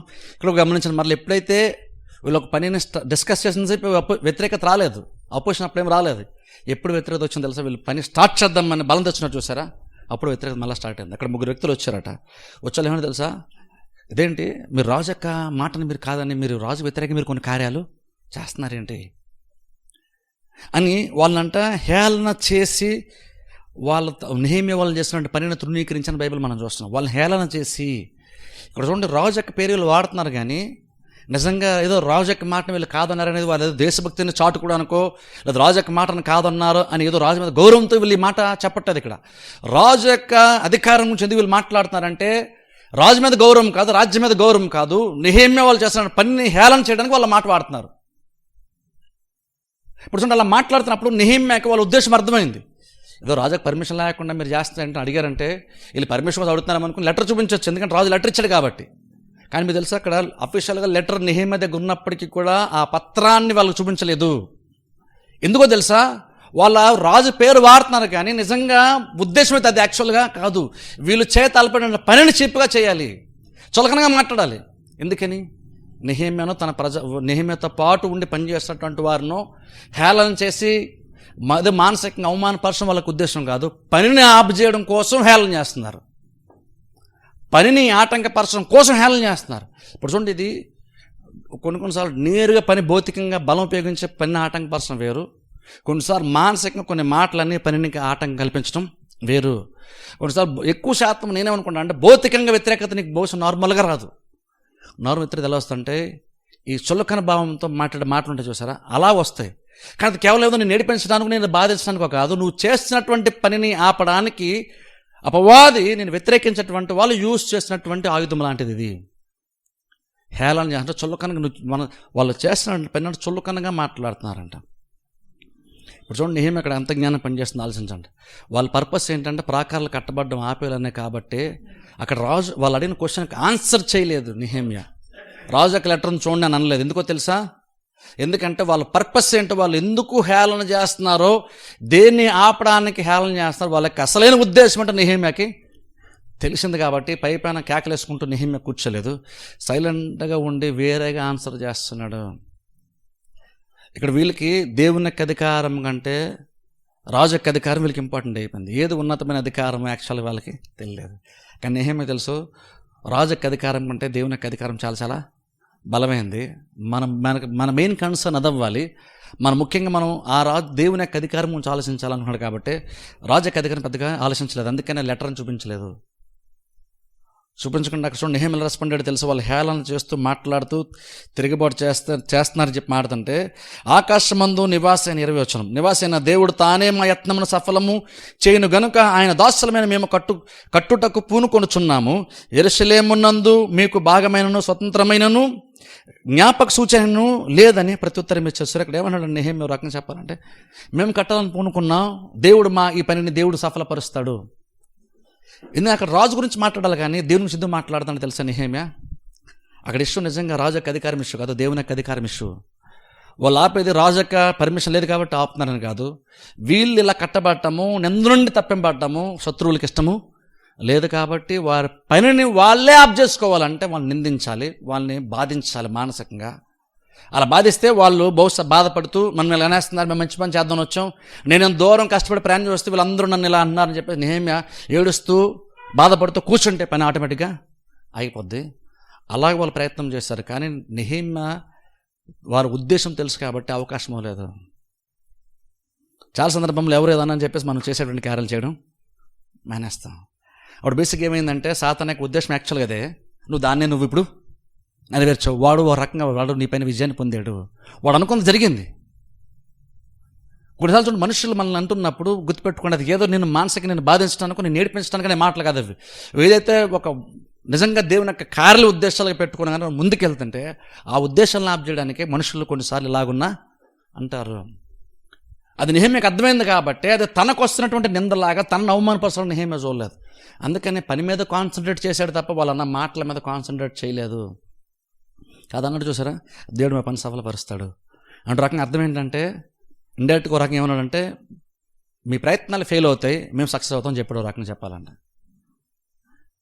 మీరేదో మమ్మల్ని ఆటంకపరచాలి మీరు చూస్తున్నారు, కానీ మా దేవుడు మా ప్రయత్నాన్ని సఫలపరుస్తాడు అంటే అల్టిమేట్గా మేము అనుకుంది జరుగుతుంది, కానీ మీరు అనుకుంది జరగదు. మీరు ఫెయిల్ అవుతారు, మేము సక్సెస్ అవుతాం. అది నెహెమ్యా యొక్క ఉద్దేశం మాటల్లో.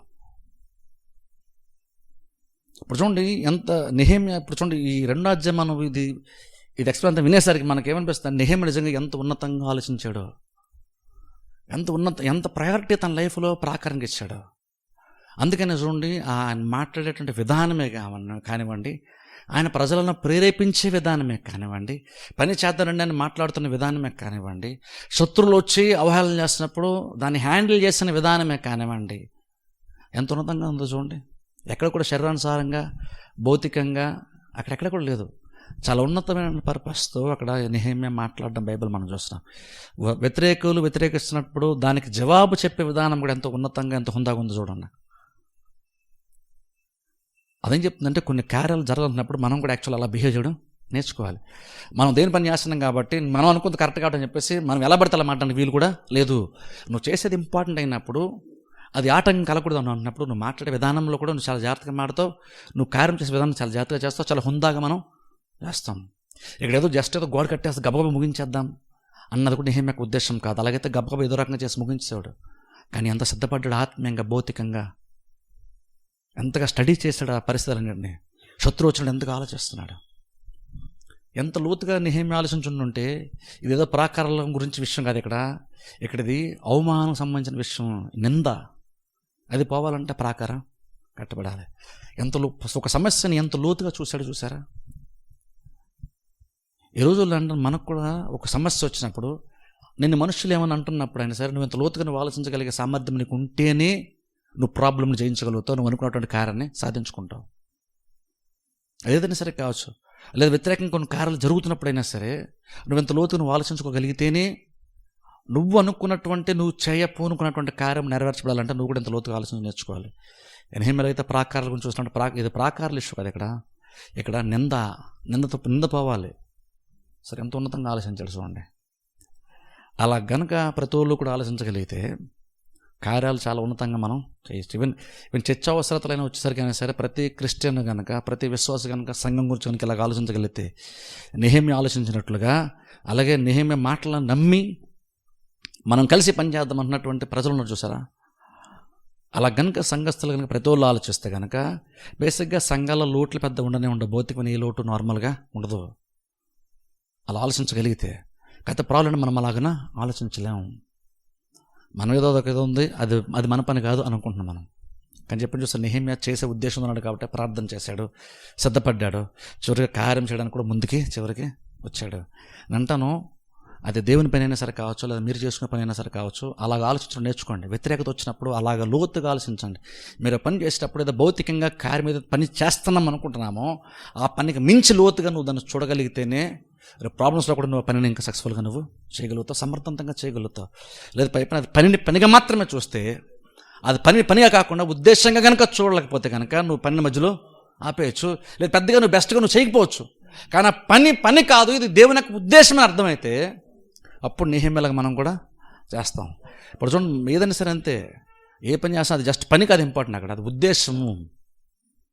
నువ్వు చేస్తున్న పని కంటే ఉద్దేశం చాలా చాలా ఉన్నతమైనటువంటిది. ఈ మంచి కార్యం అన్నట్టు చూసారా నెహెమ్యా. ఈ గోడ అనలేదు, ఈ మంచి కార్యము అంటే రకంటే ఇంత ఉన్నతమైనటువంటి ఈ కార్యం అని అంటున్నాడు నెహెమ్యా. అలాగా నెహెమ్యా ఒక ఆయన అలాగ ఆలోచించాడు కాబట్టి ప్రాకారంలో బాగుపడేటువంటి స్థితి అక్కడ నెహెమ్యా వలన స్టార్ట్ అయింది. ఎవరు ఆలోచించిన టైంలో నెహెమ్యా అంటే వ్యక్తి ఆలోచించడం స్టార్ట్ చేశాడు. దాని గురించి ఆలోచన మాత్రమే కాదు కానీ ప్రార్థించడం మాత్రమే కాదు కానీ రాజుతో మాట్లాడి అన్నిటిని సమకూర్చడం మాత్రమే కాదు కానీ వెళ్ళాడు. మనందరం కలిసి పని చేద్దాం అనుకొని వాళ్ళతో కలిసి పని చేయడం స్టార్ట్ చేశాడు. వ్యతిరేకులు చివరి వరకు ఉంటారు. మన బైబిల్ మీరు చూస్తే వ్యతిరేకులు చివరి వరకు ఉంటారు, కంటిన్యూలుగా ఉంటారు. వాళ్ళు ప్రతిసారి తరచుగా వస్తుంటారు. కానీ మీకు తెలుసు వాళ్ళు పని ఆపలేకపోయారు. కంటిన్యూలుగా వచ్చారు, కంటిన్యూలు వ్యతిరేకించారు, కానీ పని ఆగలేదు. వ్యతిరేకత ఉందని మనం కంగారు పడాల్సిన పని లేదు. నువ్వు కరెక్ట్గా అప్రోచ్ అవుతే, నువ్వు కరెక్ట్గా ఆలోచించగలిగితే, నువ్వు కరెక్ట్గా జ్ఞానంగా నువ్వు చేసుకోగలిగితే, నీ ముందు ఉన్నటువంటి ప్రాబ్లం అది జస్ట్ నీకు వచ్చినటువంటి ప్రాబ్లం కాదు, నీకు జరుగుతున్న అవమానం జస్ట్ నీకు వచ్చినటువంటి అవమానం కాదు, భవిష్యత్తు ఏదైతే చేద్దాం అనుకుంటున్నావో దానికి వచ్చినట్టు ఒక అవమానంగా నువ్వు చూడగలిగితే నువ్వు బెటర్ అప్రోచ్ తీసుకుంటావు, సమస్యను పరిష్కరించడానికి ఉన్నతంగా ఆలోచిస్తావు. ఇప్పుడు ఉన్నతంగా ఆలోచిస్తావు, అప్పుడు ఆటోమేటిక్గా నువ్వు జాగ్రత్తగా బిహేవ్ చేస్తావు. అప్పుడు దేవుని యొక్క సహాయము సహకారం దొరుకుతుంది, అప్పుడు ఖచ్చితంగా కార్యము జరుగుతుంది. అందుకనే ఏది కూడా పర్సనల్గా నన్ను అనేసారండి ఇలాగా అనుకోవాల్సిన పని మనకి లేదు. వాళ్ళు అందరూ నిన్నను ఉంటారు, కానీ దాని ఎఫెక్ట్ ఏంటంటే నువ్వు చేసేట పని ఆగిపోద్దేమో, అది నువ్వు చూసుకోవాలి. అలా జాగ్రత్త పడి ఉన్నతంగా ఆలోచించగలిగితే శత్రువు తరచుగా వ్యతిరేకిస్తున్నా సరే పని అయితే ఆగదు. ఎందుకంటే నీకంత జ్ఞానం ఉంది, నీకంత చేసేంత నీకు కెపాసిటీ ఉంది, దేవుడు బలపరుస్తాడు. నువ్వు ఉన్నతంగా ఆలోచిస్తున్నావు కాబట్టి, చీప్గా బిహేవ్ చేయట్లేదు, శరణసరం బిహేవ్ చేయట్లేదు కాబట్టి దేవుడు కూడా సహాయము చేస్తాడు. అందుకని చూడండి, మీకు పర్సనల్గా ఏదైనా వచ్చినా సరే, మిమ్మల్ని ఎవరిని ఏదన్నా సరే చీప్గా చూడకండి. మీరు అంటే చీప్గా అంత అల్పంగా ఆలోచించద్దు. మీరు ఏమి ఇలా అనడం వల్ల బహుశా నేను ఏదైనా చేయడం ఆపేస్తానేమో, అది ఆగిపోద్దేమో అనుకుని దేవుని యొక్క మాట మీద ఎక్కువ ఇంపార్టెన్స్ ఇవ్వండి. కానీ మనుషుల యొక్క మాటకి ఎక్కువ ఇంపార్టెన్స్ ఇవ్వకండి. మనుషుల యొక్క మాటకి ఎక్కువ ఇంపార్టెన్స్ ఇస్తే మనం ఎక్కువ కార్యాలు చేయలేం, సరిగ్గా చేయలేం. కానీ మనుషులు దాటి కనుక లేదు, నా మనుషుల్లో నేనేమన్నా పర్లేదు, వాళ్ళ మాటలు అంత ఇంపార్టెంట్ కాదు, నాకు అల్టిమేట్గా దేవుని యొక్క మాట నాకు ఇంపార్టెంట్ అని మనుషుల యొక్క మాట కంటే ఎక్కువగా దేవుని యొక్క మాటకి ఇంపార్టెన్స్ ఇస్తే, ప్రాముఖ్యత ఇస్తే, నువ్వు చేయదలపెట్టిన కార్యము ఆగదు. చివరికి సక్సెస్ఫుల్ అవుతావు. దేవుడు కూడా మన పనిని ఆశీర్వదిస్తాడు. ప్రార్థన చేస్తూ నేనే చిన్న ప్రార్థన చేస్తాను. అందరూ తల వంచుకొని నేనే చిన్న ప్రార్థన చేస్తాను. మమ్మల్ని మిక్కిలిగా ప్రేమిస్తున్న మా తండ్రి, మీకు వందనముల స్తోత్రాలు చెల్లిస్తున్నాం ప్రభా. ఈ రాత్రికాల సమయంలో మీరు ఇచ్చిన మాటలన్నీ బట్టి తండ్రి మీకు వందనముల స్తోత్రాలు ప్రభా. ఈ 2 అధ్యాయం విషయాలు ప్రభా, అనేక విషయాలు మీరు మాకు బోధించారు. ఆత్మ విషయాలు ప్రభా, భౌతికమైన విషయాలు ప్రభా, మనసుకు సంబంధించిన విషయాలు ప్రభా, కార్యాలు, ఆలోచనలు, మాటలు, అనేక విషయాలు మీరు మాకు బోధించారు ప్రభా. ఈ విషయాలన్నీ తండ్రి మేము గ్రహించి మా జీవితాల ప్రభు అన్వయించుకొని ప్రభా నెహెమ్యాలాగా ఉన్నతంగా ఆలోచించగలిగేటువంటి స్థితిని మీరు మాకు దయచేయమని ప్రార్థిస్తున్నాం ప్రభా. మీ మాటల ద్వారా ప్రభా, ఈ అధ్యాయం ద్వారా మీరు మాకు ఎంతో జ్ఞానాన్ని ఇచ్చారు ప్రభా. మీకు వందనాలు స్తోత్రాలు చెల్లిసి మీరు ఇచ్చిన జ్ఞానంతో ప్రభా మేము జీవించడానికి మాకు సహాయం చేయమని ప్రార్థిస్తున్నాం. వచ్చిన ప్రతి బిడ్డని దీవించండి, వారు అవసరం అక్కర్లు ప్రభా మీరే తీర్చండి. వెలుచుండగా మార్గం అంతలో మీరు తోడుగా ఉండమని యేసుక్రీస్తు నామమున ప్రార్థిస్తున్నాం పరమ తండ్రి, ఆమేన్. మార్గమంతా అంధకారం ఆవరించిన మార్గము చూపే ప్రభువుండ భయమే లేదుగా. పారో సైన్యం వచ్చి నన్ను చుట్టుముట్టిన కాపాడే ప్రభువుండగా భయమే